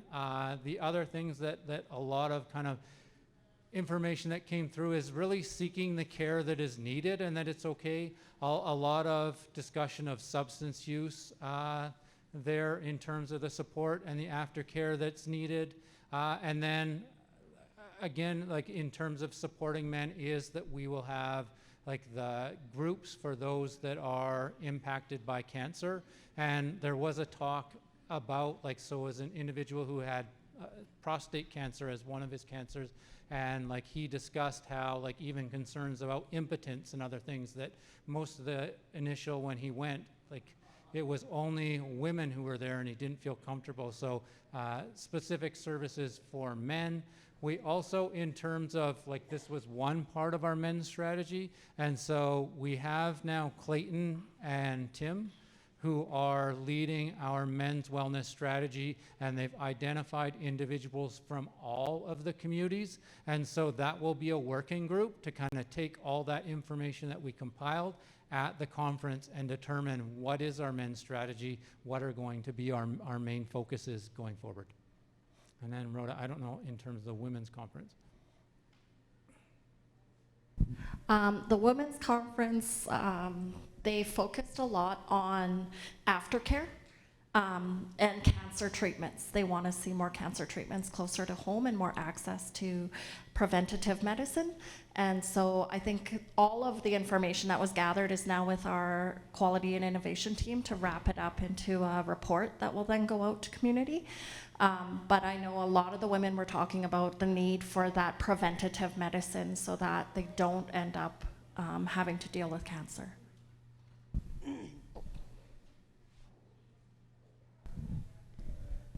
Thank you. Hi, I'm Darlene Barfoot, and I'm a Saik'uz member. My question to you is, like, she said she was at the conference, women's conference. I was at the women's conference, and what I got out of that was that the main focus that I got out of it is that women were asking for more help on staying in their sobriety, because like I'm on the healing journey as well, and I have been for 8 years and 9 months, but it's been a struggle. But it's still, the point is that there is not enough, how could I put this, knowledge for me to stay straight, because it is a battle, you know, like it's an everyday battle. Like just because I have all these years behind me doesn't mean I'm better, you know, it's an ongoing fight to stay in my sobriety. And then on top of that is there's not enough, what I don't see in our nation is there's not enough connection with the people that are on the healing journey and have been for a while. I'd like to see like even just a get together once a week, maybe even twice a week, just for all of us to get together and talk, see how we're doing, maybe get some tools out of them and see to keep us from going back to that old life. And then I was going to ask you another question about, you said you have workers in our community for children that have like ADHD and stuff like that. Who are those workers?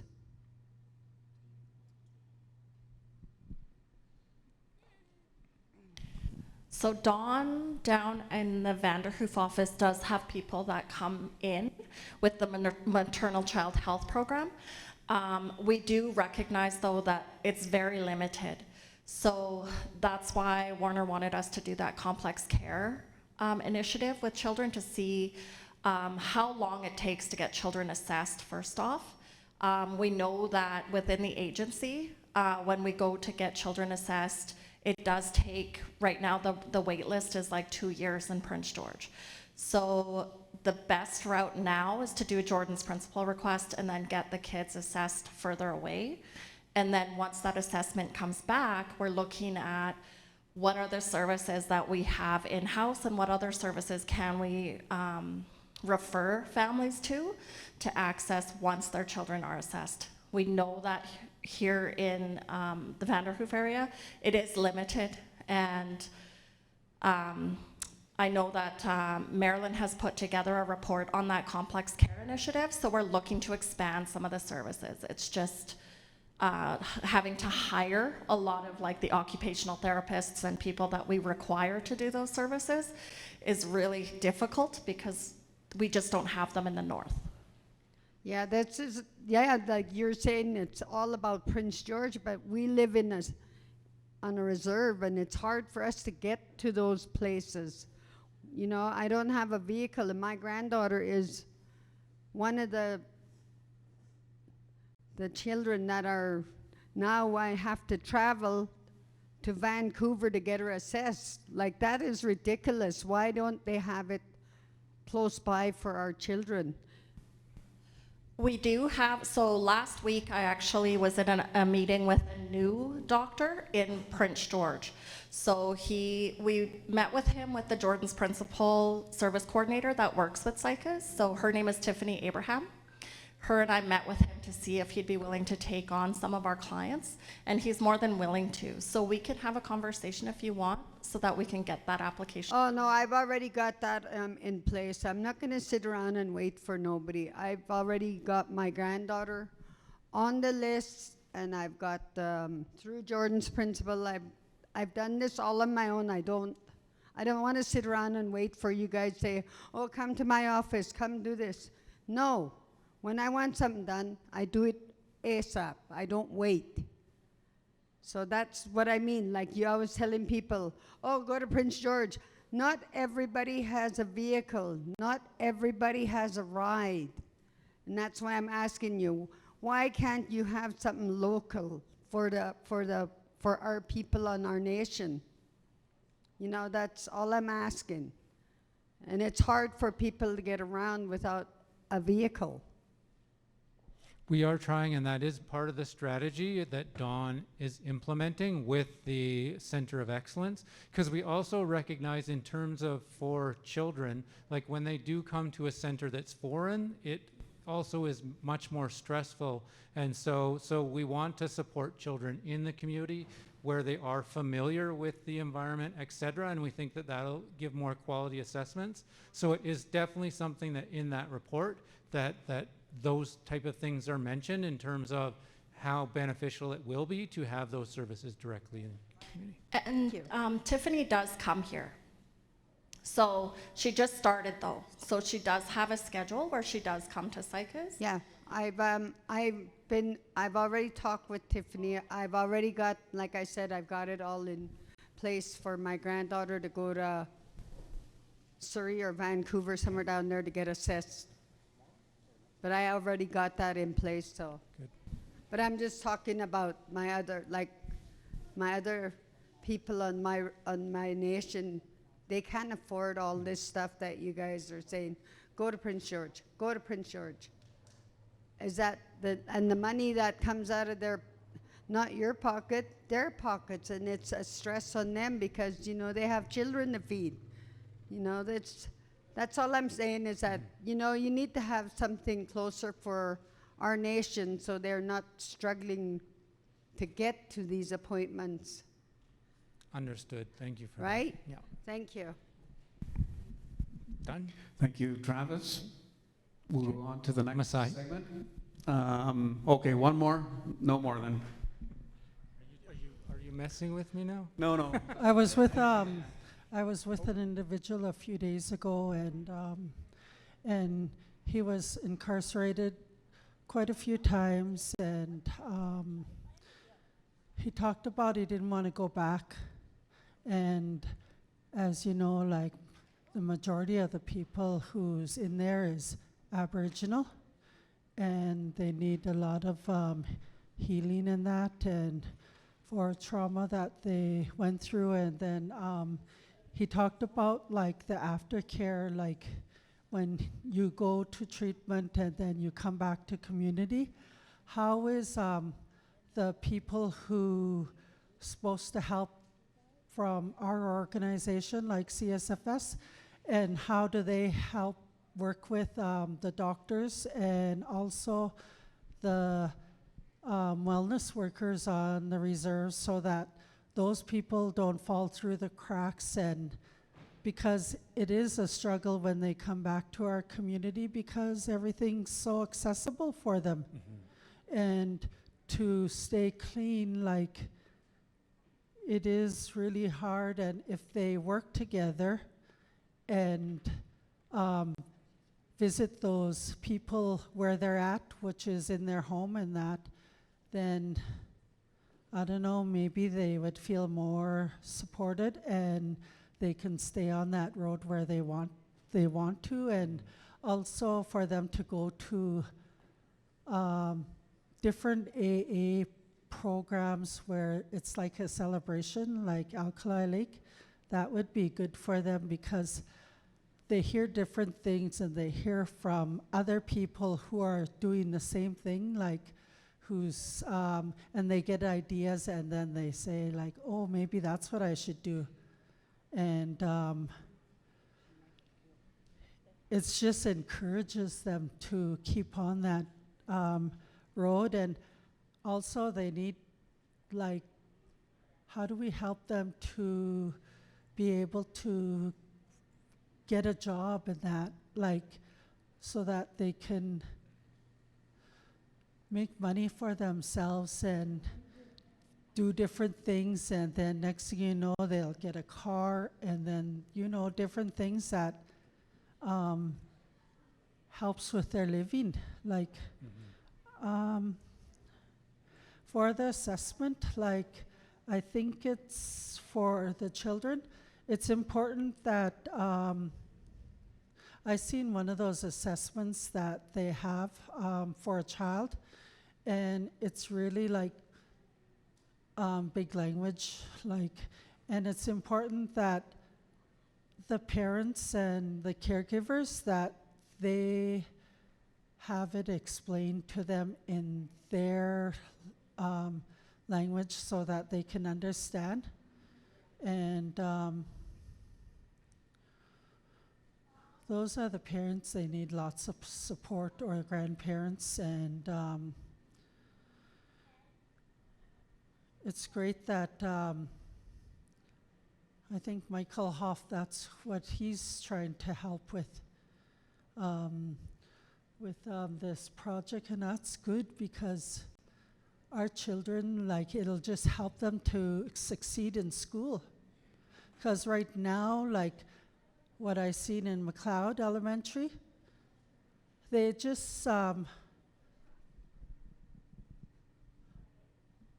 do cooking stuff with them, like life skills, sure, but they need to learn in their, you know, their schoolwork. And then they like to have these kids medicated too, so that it's easy for them at school. And that's not a good thing. And it's like,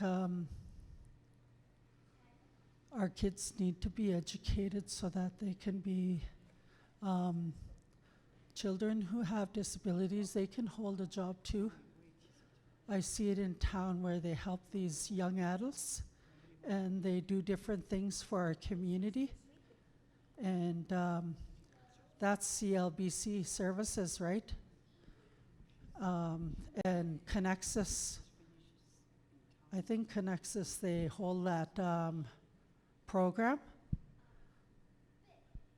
I don't know, like, have you guys thought of having that kind of program for the reserves and for them to do different, like, little projects on the community would be good.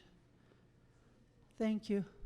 Thank you. And a couple of things there. So the integrated care teams, and I know the good work that you've done in terms of the trust in the community. So like when there are assessments and things, like somebody to explain what it means to families. So I think integrated care teams and having individuals like yourself as part of that can say, yeah, I can find that mom and I can explain it. So that, and then I think you've just highlighted what we've talked about in terms of the second stage recovery and the importance of all those supports, including like all the social determinants of health. So whether it's housing, employment, like care, follow-up care, the importance of those, and definitely we will take that under consideration.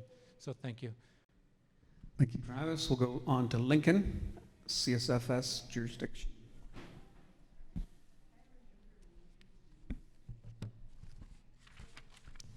So we'll have to dim the lights a bit just for this presentation. Hadi Saik'uz, thank you for the invitation to present today. So this topic is jurisdiction, Nezkeh ba, for our children when we talk about it in Saik'uz. Denise, Saik'uz, Skyze, Sai, Lincoln Holgren, Satni, Lake Babine Nation, Sazie, and I sit with the Electaboo Bear Clan. My name is Lincoln Holgren. I'm in the House Legal Counsel and the Executive Director of Child and Family Jurisdiction with Sekani Family Services.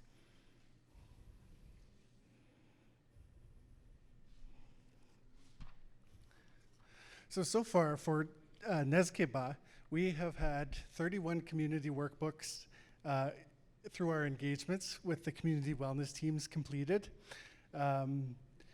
We sat with the community wellness teams early in the process so that we could have their feedback.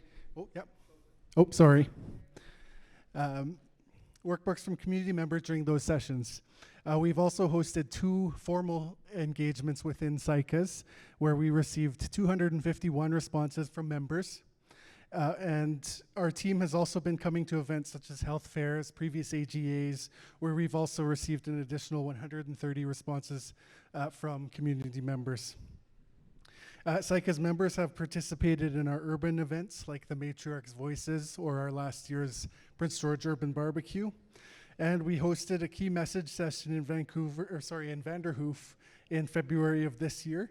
And we had a strong representation from Saik'uz, so thank you for that. And I acknowledge all the matriarchs who came out because the purpose of that was to help us improve how we write and how we talk about jurisdiction.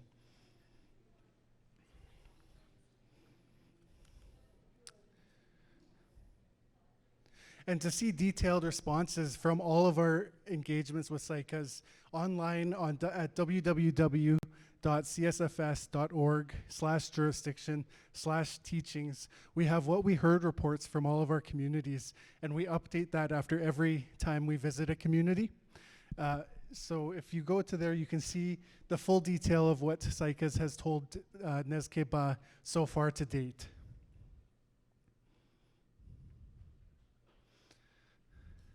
And so far, our engagements have been focused on the governing bodies within the child and family legislation. And they include the Society Board, the Wunini Wise Ones Council, the Elders Council, and community wellness teams.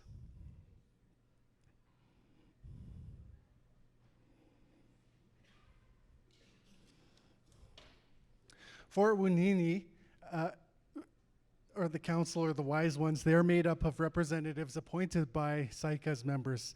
And they can be clan leaders, hereditary chiefs, members of your elected chief and council. And the purpose of that body is to provide guidance and oversight to the society board.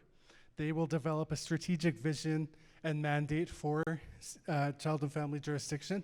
And they will also periodically review the legislation and make any amendment recommendations to the board. What we heard from Saik'uz on the Wunini Council is, how do you see Saik'uz choosing representatives to sit on that body? And so the themes that we heard were holding a community vote so that everybody has a say, create an application and screening process for potential members to fill out and be considered in this role.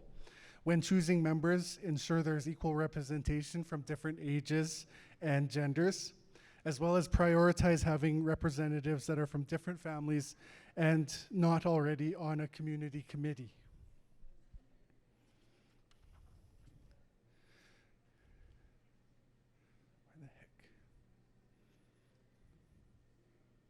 Further, that what we've heard from Saik'uz on what qualities should members of the Wunini Council have, the themes were being compassionate, empathetic, and an active member of the community.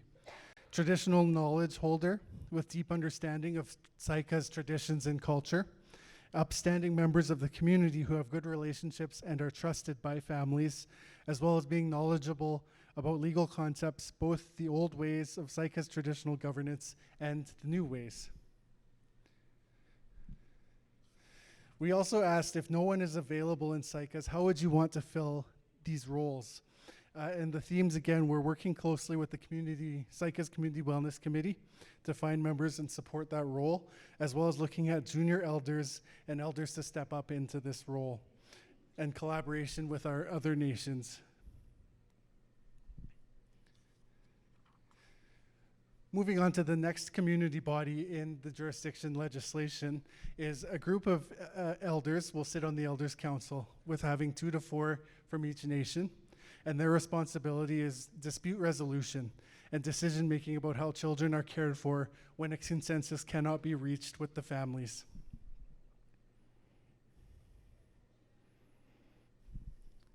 So we asked Saik'uz, how do you see Saik'uz choosing these representatives? And those themes were choosing representatives from each clan and from different families, choosing members based on merit and their abilities, not popularity in the community, and when choosing members, ensure that there is equal gender representation. We also asked, what qualities should members have? And the responses received were knowledgeable about Saik'uz traditions and able to share knowledge with others. Having good relationships in the community and being knowledgeable about families and their situations. Being unbiased in their decision making, and as the whole project has, the best interests of our children at heart. And experiencing work within the child and family system as a frontline worker would be a good quality to have in this role. Again, if no one is available, how would Saik'uz like to see the positions filled? Again, working with our neighboring nations, open membership for Saik'uz members living away from the community, or look at junior elders, or lower the age requirements for an elder within Saik'uz. For the community wellness team, Saik'uz does have a community wellness team, so we asked, how can CSFS collaborate with our member nations on community wellness? And the responses were, again, this is a community-based group within Saik'uz that will help CSFS identify families who are in need of support, whether that's prevention programming, helping children through school, that sort of thing. And so they will collaborate with us and the families as they are the observers, the Kaya Wudachan, and they'll monitor again the families within community to help us identify who needs support.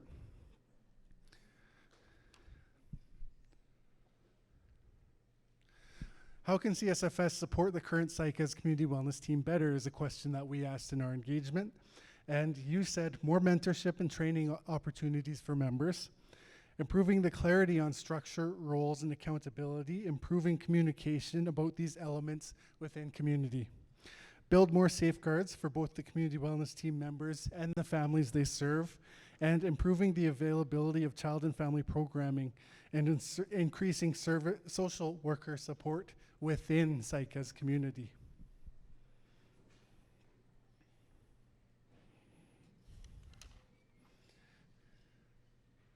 So here is a chart. We are working on an online model that would be kind of a module where you can click through it, but we're working through the kinks of that.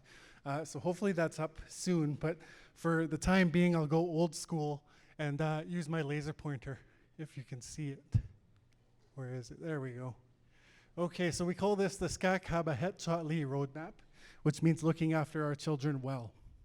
So of course, the community wellness team and our community members will work together to find families who might need support.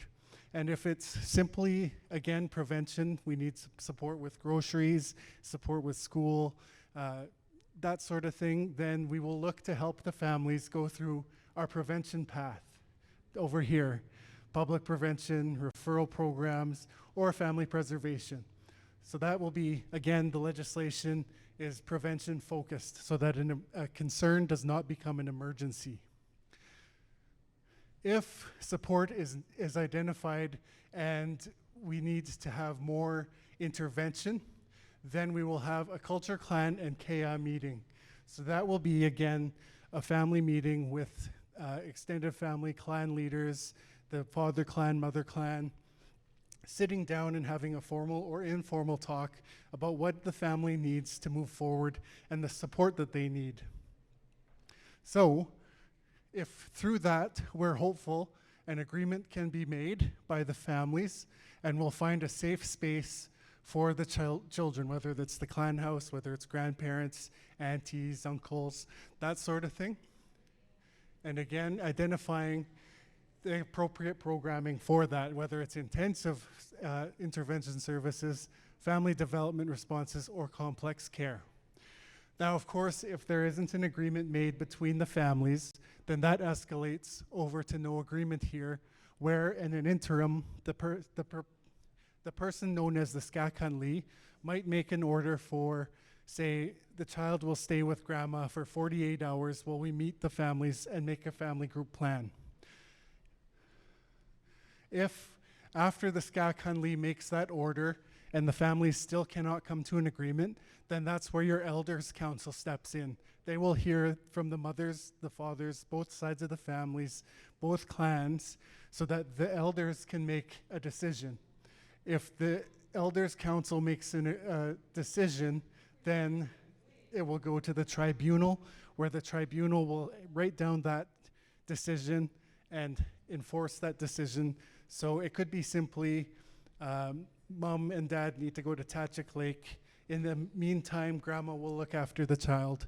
And until mom and dad are healed and ready to resume parenting, then the child will go back to them. It will always be a living document. So it can be amended or changed if mom and dad are feeling healthy earlier, or if they need some more time to look after themselves. So that'll be a living document. Of course, we hope that, again, the families can meet in the best interests of the children and come to a decision so that the children can live to their fullest potential. Because again, that is the whole goal of Nezkeh Ba, our families and our children living to their fullest potential and moving away from kind of the apprehension model that MCFD uses now.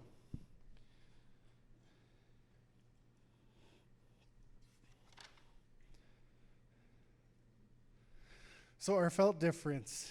This is a historic shift that positions our nations to be the decision makers for child and family services. It is nation-led, with our families and children at the center. Prevention is a priority, and children staying connected to their culture and communities, not being removed from Saik'uz, but being able to stay in Saik'uz so they know who they are, where they belong, and they can have that sort of self-esteem and knowing who they are.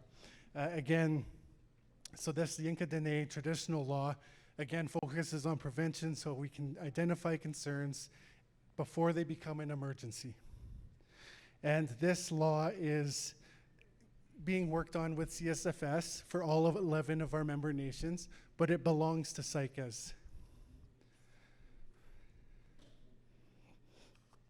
So in the meantime, CSFS will continue to provide child and family services until Saik'uz is ready and has the capacity to take that responsibility on.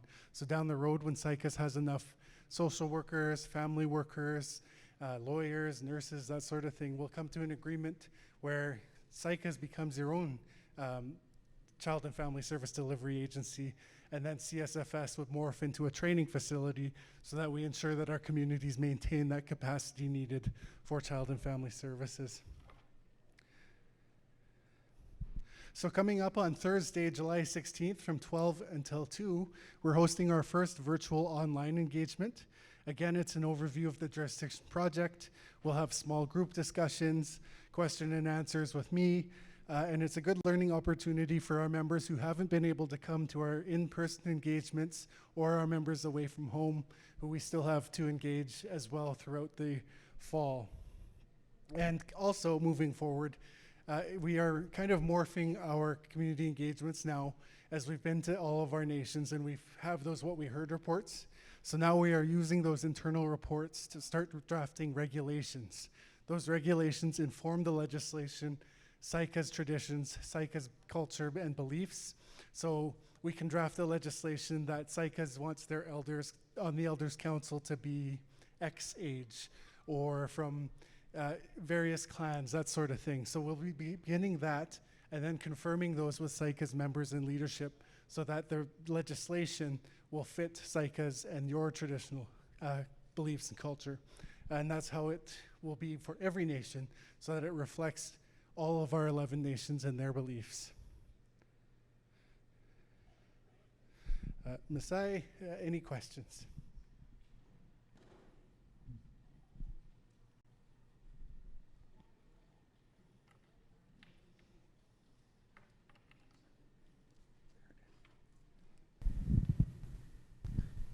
Hi, I'm Cheryl Vandeler.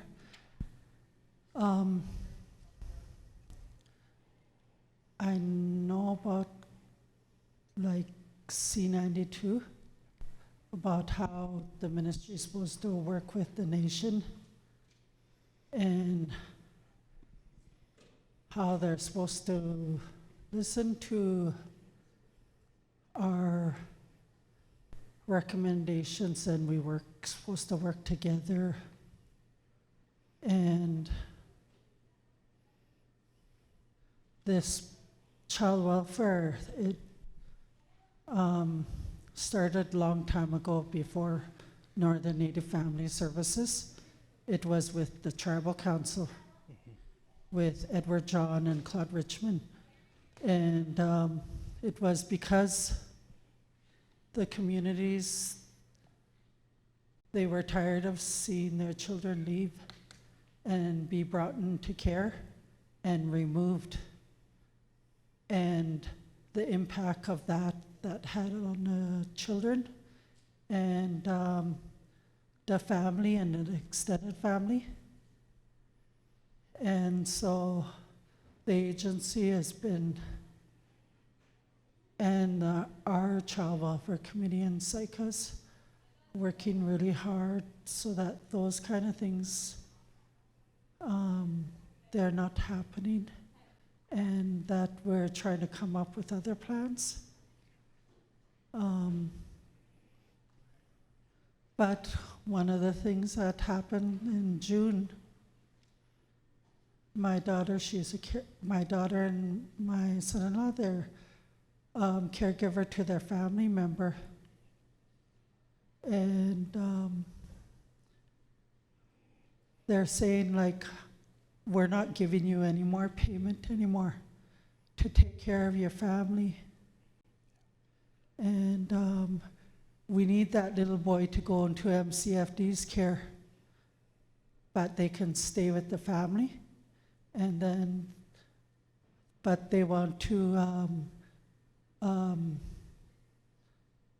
like get them to get custody and then home study. And another program, I don't agree with that. Another program is Extended Family Plan. And that's a good program too, and we've used it here in our community. And those caregivers, they get the same pay as foster parents. And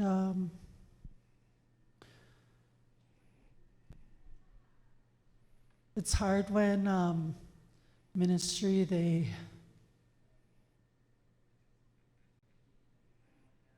it's because the ministry has the funds now. And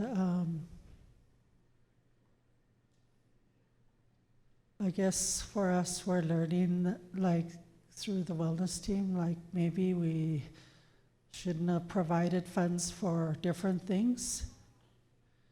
And now we're in a deficit, and then so now those children, they're not being supported.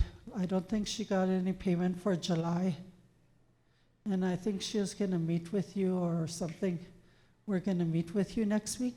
I don't know if it was you or somebody else, but how hard it is that 2026, that this is what we're still facing. And I feel like it's, we're taking a step back, or 2 steps. And how it's hard on me, and I'm a grandma, and she's a grandma of the same child. And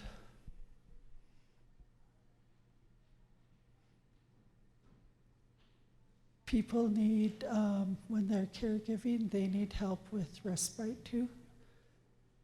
Because sometimes they're taking care of a child who's been affected by the hard drugs.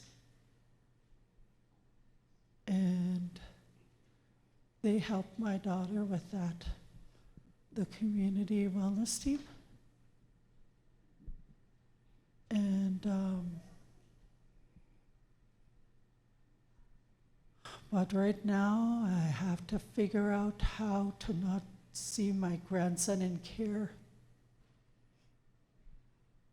Any grandparent would do that for their family. And it hurts, really hurts that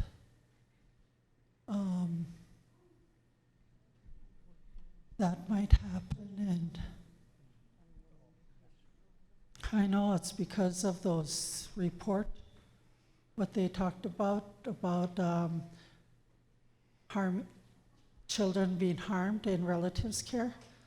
And we don't even have GFA program to help, because like social assistance on the reserve, they took that away a long time ago. So, but me, I wanted to see extended family plan, because the mother and the dad, they have so much respect for their family who's taking care of them. They're not gonna go in there and try to take the baby, to take their son. They aren't.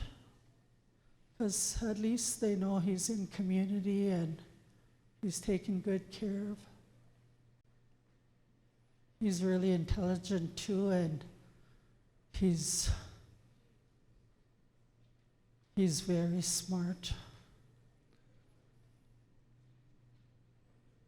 For me, it really hurts that we're at this point in that boy's life and he's not going to be supported to stay out of care. Thank you. Thank you, Cheryl. And again, my heart goes out to you, and these are all the types of things that we don't want our families to have to stress about as we move away from the province and MCFD and move towards our traditional law. So a few things. Yes, you are correct. Bill C-92, an act referring First Nations, Inuit, Métis, Indigenous children and families, came into effect in 2020, and that is the reason why we are moving forward on jurisdiction. That law is in the Constitution now, so we have the right to hunt, we have the right to fish, and we have the right to make decisions over our children and families in our own nations. So that's why we're working with Saik'uz and all our 11 nations to enact this law and move away from the province of British Columbia. MCFD has been, and Canada have both been increasingly difficult to work with, in the sense of they are the holders of money, so they are trying to hold that back because they know when we negotiate and move away from them that they won't receive funds on Saik'uz's behalf anymore for our children. We will have that money to look after our children. So it's up to us again to negotiate with Canada and the province of British Columbia an agreement to fund our prevention programming, to fund respite care, and support our children and families to keep them within their home and their environment of care. So respite, again, could be through programming, through the clan houses and that sort of thing. And I do know that for that case right now, our Chief Director of Legal, Kyle, is working with your prevention manager, and we can connect with Cheryl Thomas as well on child and family well-being to ensure that our families are supported, and so that MCFD knows that their place and that they do have to listen to Saik'uz. Okay. Would there still be criminal record check in place? Yes. And in the fine print, the ministry and CSFS, they have the final say? So essentially, again, that can be something we work with Saik'uz on regulations as to criminal record checks. How often? We've heard annually, and we've heard even from matriarchs about, say, a member who is now an elder. Perhaps they got a DUI 40 years ago when there was no taxis, that sort of thing. Do they really view that as someone now who can't look after children or at least advise?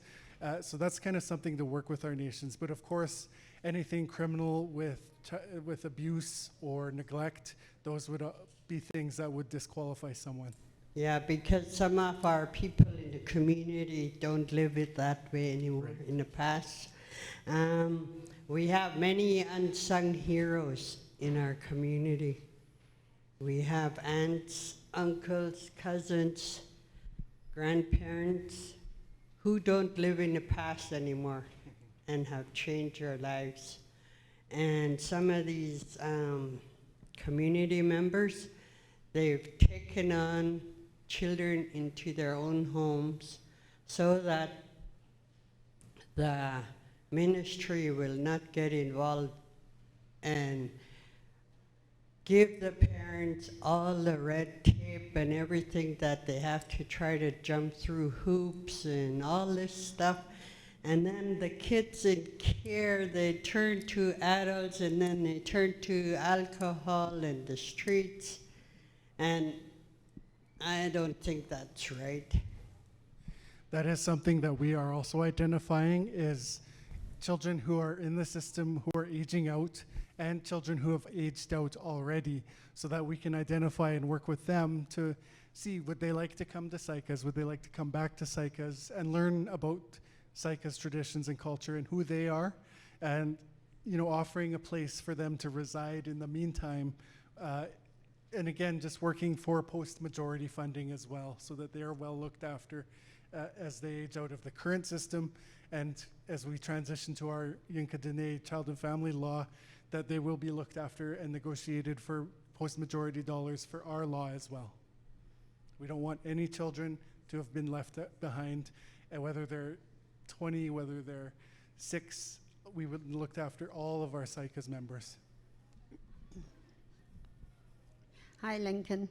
Miss Darlene. I have a question. Like you were saying that with respite, that you guys take care of respite. That's not true. No, yeah. It is not true, because I have my granddaughter in my care, and when I ask for respite, the people that I'm dealing with say, "Oh, that comes out of your pocket." How is that when you're just saying that it comes from you guys, which is not true? So that is something, again, where my portfolio was a little bit kind of looking into the future and the vision of what Saik'uz needs. And if we hear that we need respite care, then that's something that we can negotiate dollars for, so that when we do enact the Yinka Dene Child and Family Law within Saik'uz, that we can provide that respite care, whether it's through the clan houses or whether it's through hiring other workers. I understand that currently we have restraints because of the provincial law, but moving forward, that is something that we've heard from many communities as respite care. So we will negotiate so that we can give our parents, grandparents respite when they have to look after children. But you're talking about the future. I'm talking about today. Yeah. You know, you're saying the clan house. The clan house is not even built. It's still dust. Yeah. You have to start thinking about today. Like, you know, we do get stressed out, and we do need that little break. And we don't have that money to come out of our pockets for a respite. Right? Absolutely. That is something that I can connect with our Chief Operating Officer for, to see if we can reach out and work with you and our nations to see what we can do in the meantime until we move towards our traditional law. So we're on hold again. Yes, sorry. So in other words, you're not giving me a direct answer. You're just telling me we got to wait for this and wait for that. Yes, I don't oversee child and family well-being, but again, I can connect with Mike, our COO, who does oversee child and family well-being. Well, then he should be here to answer questions. Bring the people in that's being directed at, not leaving you there to answer for them when it's not even your line of work. So the next time we have a meeting, make sure you bring them all, because we all parents and people that have children in care have questions and are not being answered. Thank you. Thank you, Darlene. All right, so anybody online there with any questions? Nope.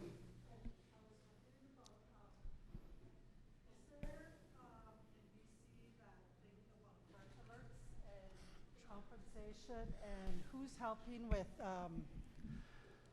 helping with the compensation for birth alerts?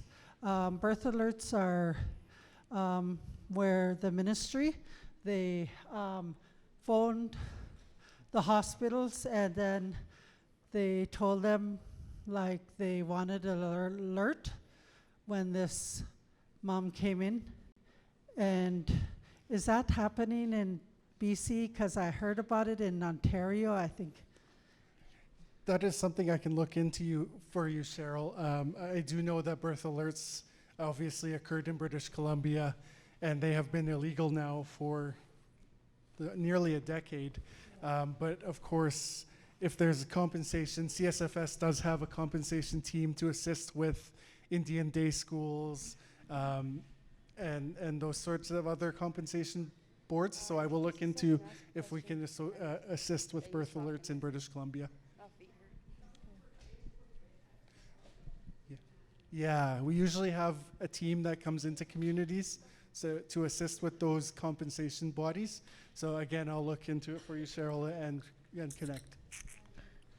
I had a question. I'm Dina Patrick. I do work with prevention, but just to clarify, like, who is eligible for respite? Is it just kids in care, or is it like us as a nation?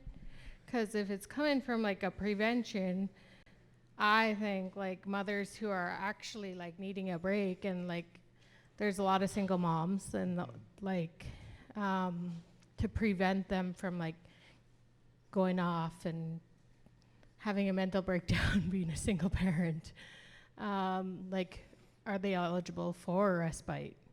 Yeah, so once we have our Yinka Dene Child and Family Law enacted, that again is something where, you know, maybe the community wellness team or maybe a grandma notices, oh, mom is really tired. I'm concerned about it, and I don't want it to escalate to an emergency where maybe she has a mental breakdown.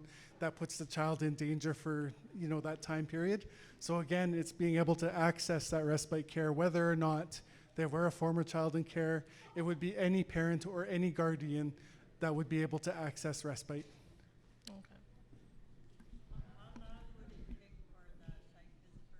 To take jurisdiction. The question was, how long will it take for Saik'uz First Nations to take jurisdiction? There's no set time frame for any of our nations. We're hopeful to enact this legislation within 5 years, and then that's where we move away from MCFD to our own law. And then that's where Saik'uz over the years will build up internal capacity. So there's no time frame. If Saik'uz is ready in 10 years, then we can have that agreement. If Saik'uz is ready in 20 years, we can have that agreement. There's no time frame. It's just really negotiating again for more training so that our nations can build up their own internal capacity. And again, in the meantime, CSFS will always be here to be the service delivery agency for Saik'uz. I'm just going to add a comment. So Dina, thank you for that. And I just made a note that maybe we will get some clarity. I know that Lincoln's talking about as the legislation gets created and moves ahead, then they would be doing respite. But we will have to ask in-house for clear guidelines to share about who would be eligible for respite and what process we follow to keep all the kids safe, right? Because Saik'uz doesn't hold liability insurance. So if someone was put into a home and something happened, we're responsible, whereas CSFS does hold the insurance. So that's something we'll just have to clarify, and then we'll just share with community.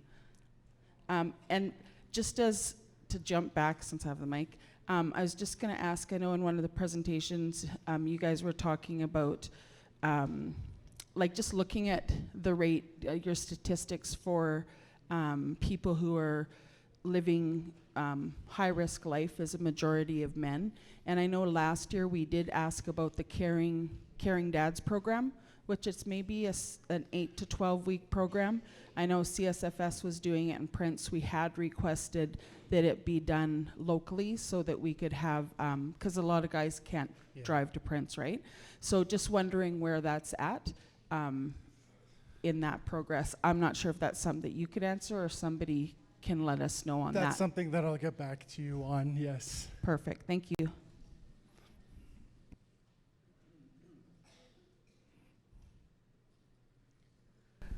On that note, we will say thank you to Lincoln, and he'll be back. I will be. He'll be back. He has lots of work to do. Thank him in the meantime. Masai. On that note, we'll take a bit of a break. I'm not really sure how long of a break. Source Environmental is the last presentation. And then we'll wrap it up and go home and kick off the weekend, you know.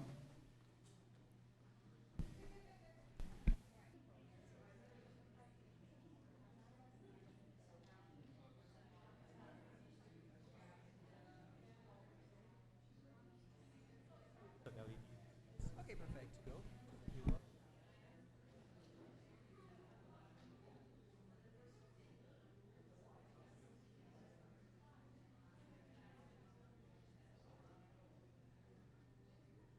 Again, thanks for having me, Chief and Council. You always do a good report, one of the best reports I've seen out, like just laying out the reports and the people that report to the members. Probably one of the top 5, I would say, in British Columbia that I've seen. You know, lots of reporting done, lots of information gets exchanged, and lots of information gets delivered. On that note, I will conclude by saying that thank you all very much. I hope you have an excellent summer, best summer ever, and I'll hand it over for the closing remarks to Melanie. She will completely close it down.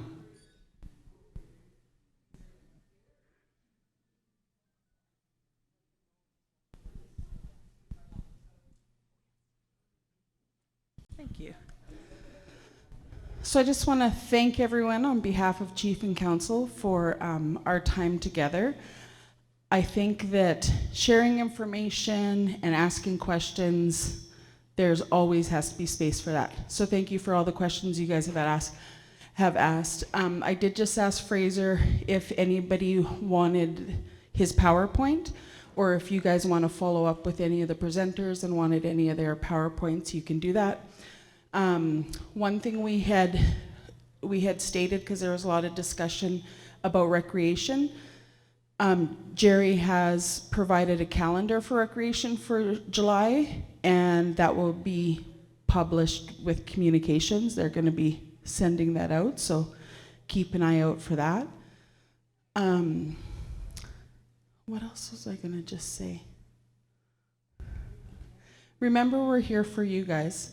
And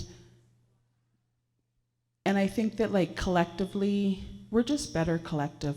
So I really appreciate seeing people who come and are able to spend their whole time here and participate, because this is all for you guys. We are helping govern what is here for you guys. So I'm going to ask Cheryl if she would say a closing prayer.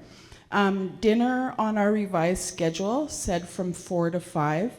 We did ask catering if they could be here by then. They're going to do their best to be here because it was scheduled for 5. They didn't know if they were going to be able to come early, so it will be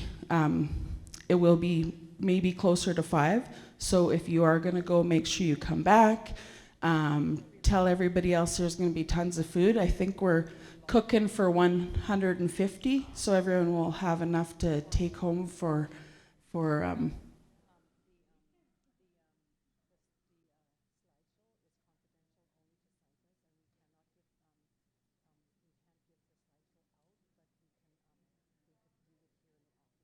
Oh.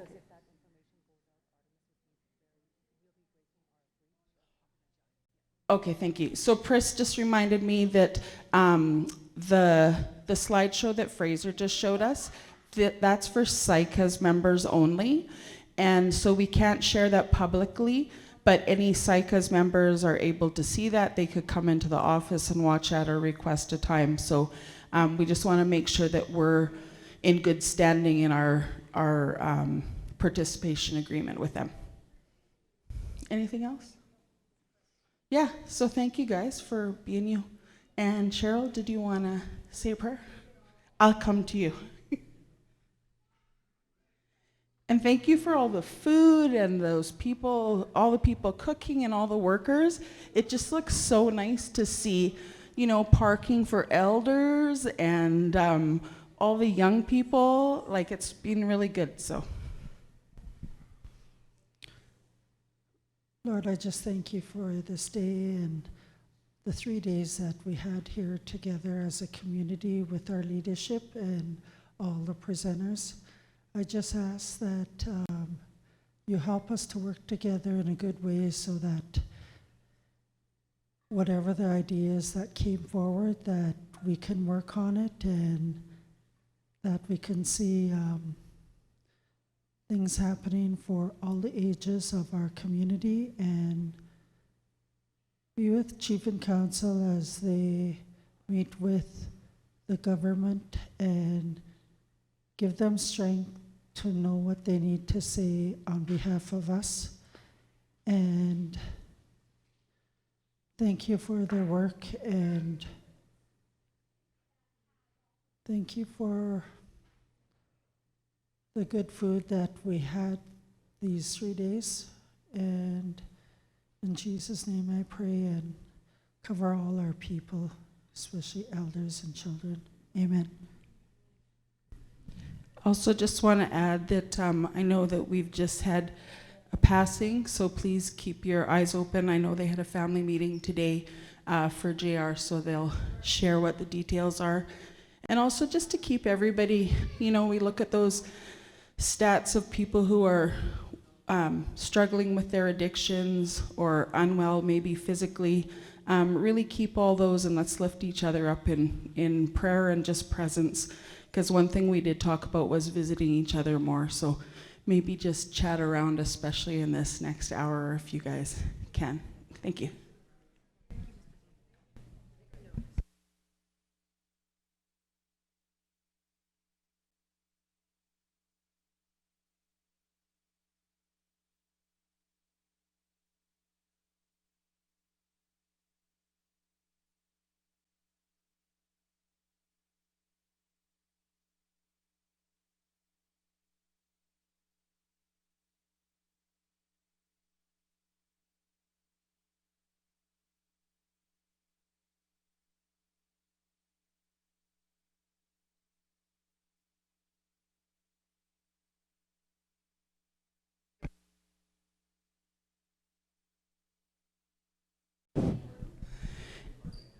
And just again, an extra special thanks for all the staff and the planning that went into this, guys. It just looked really nice. You know, everybody was nourished.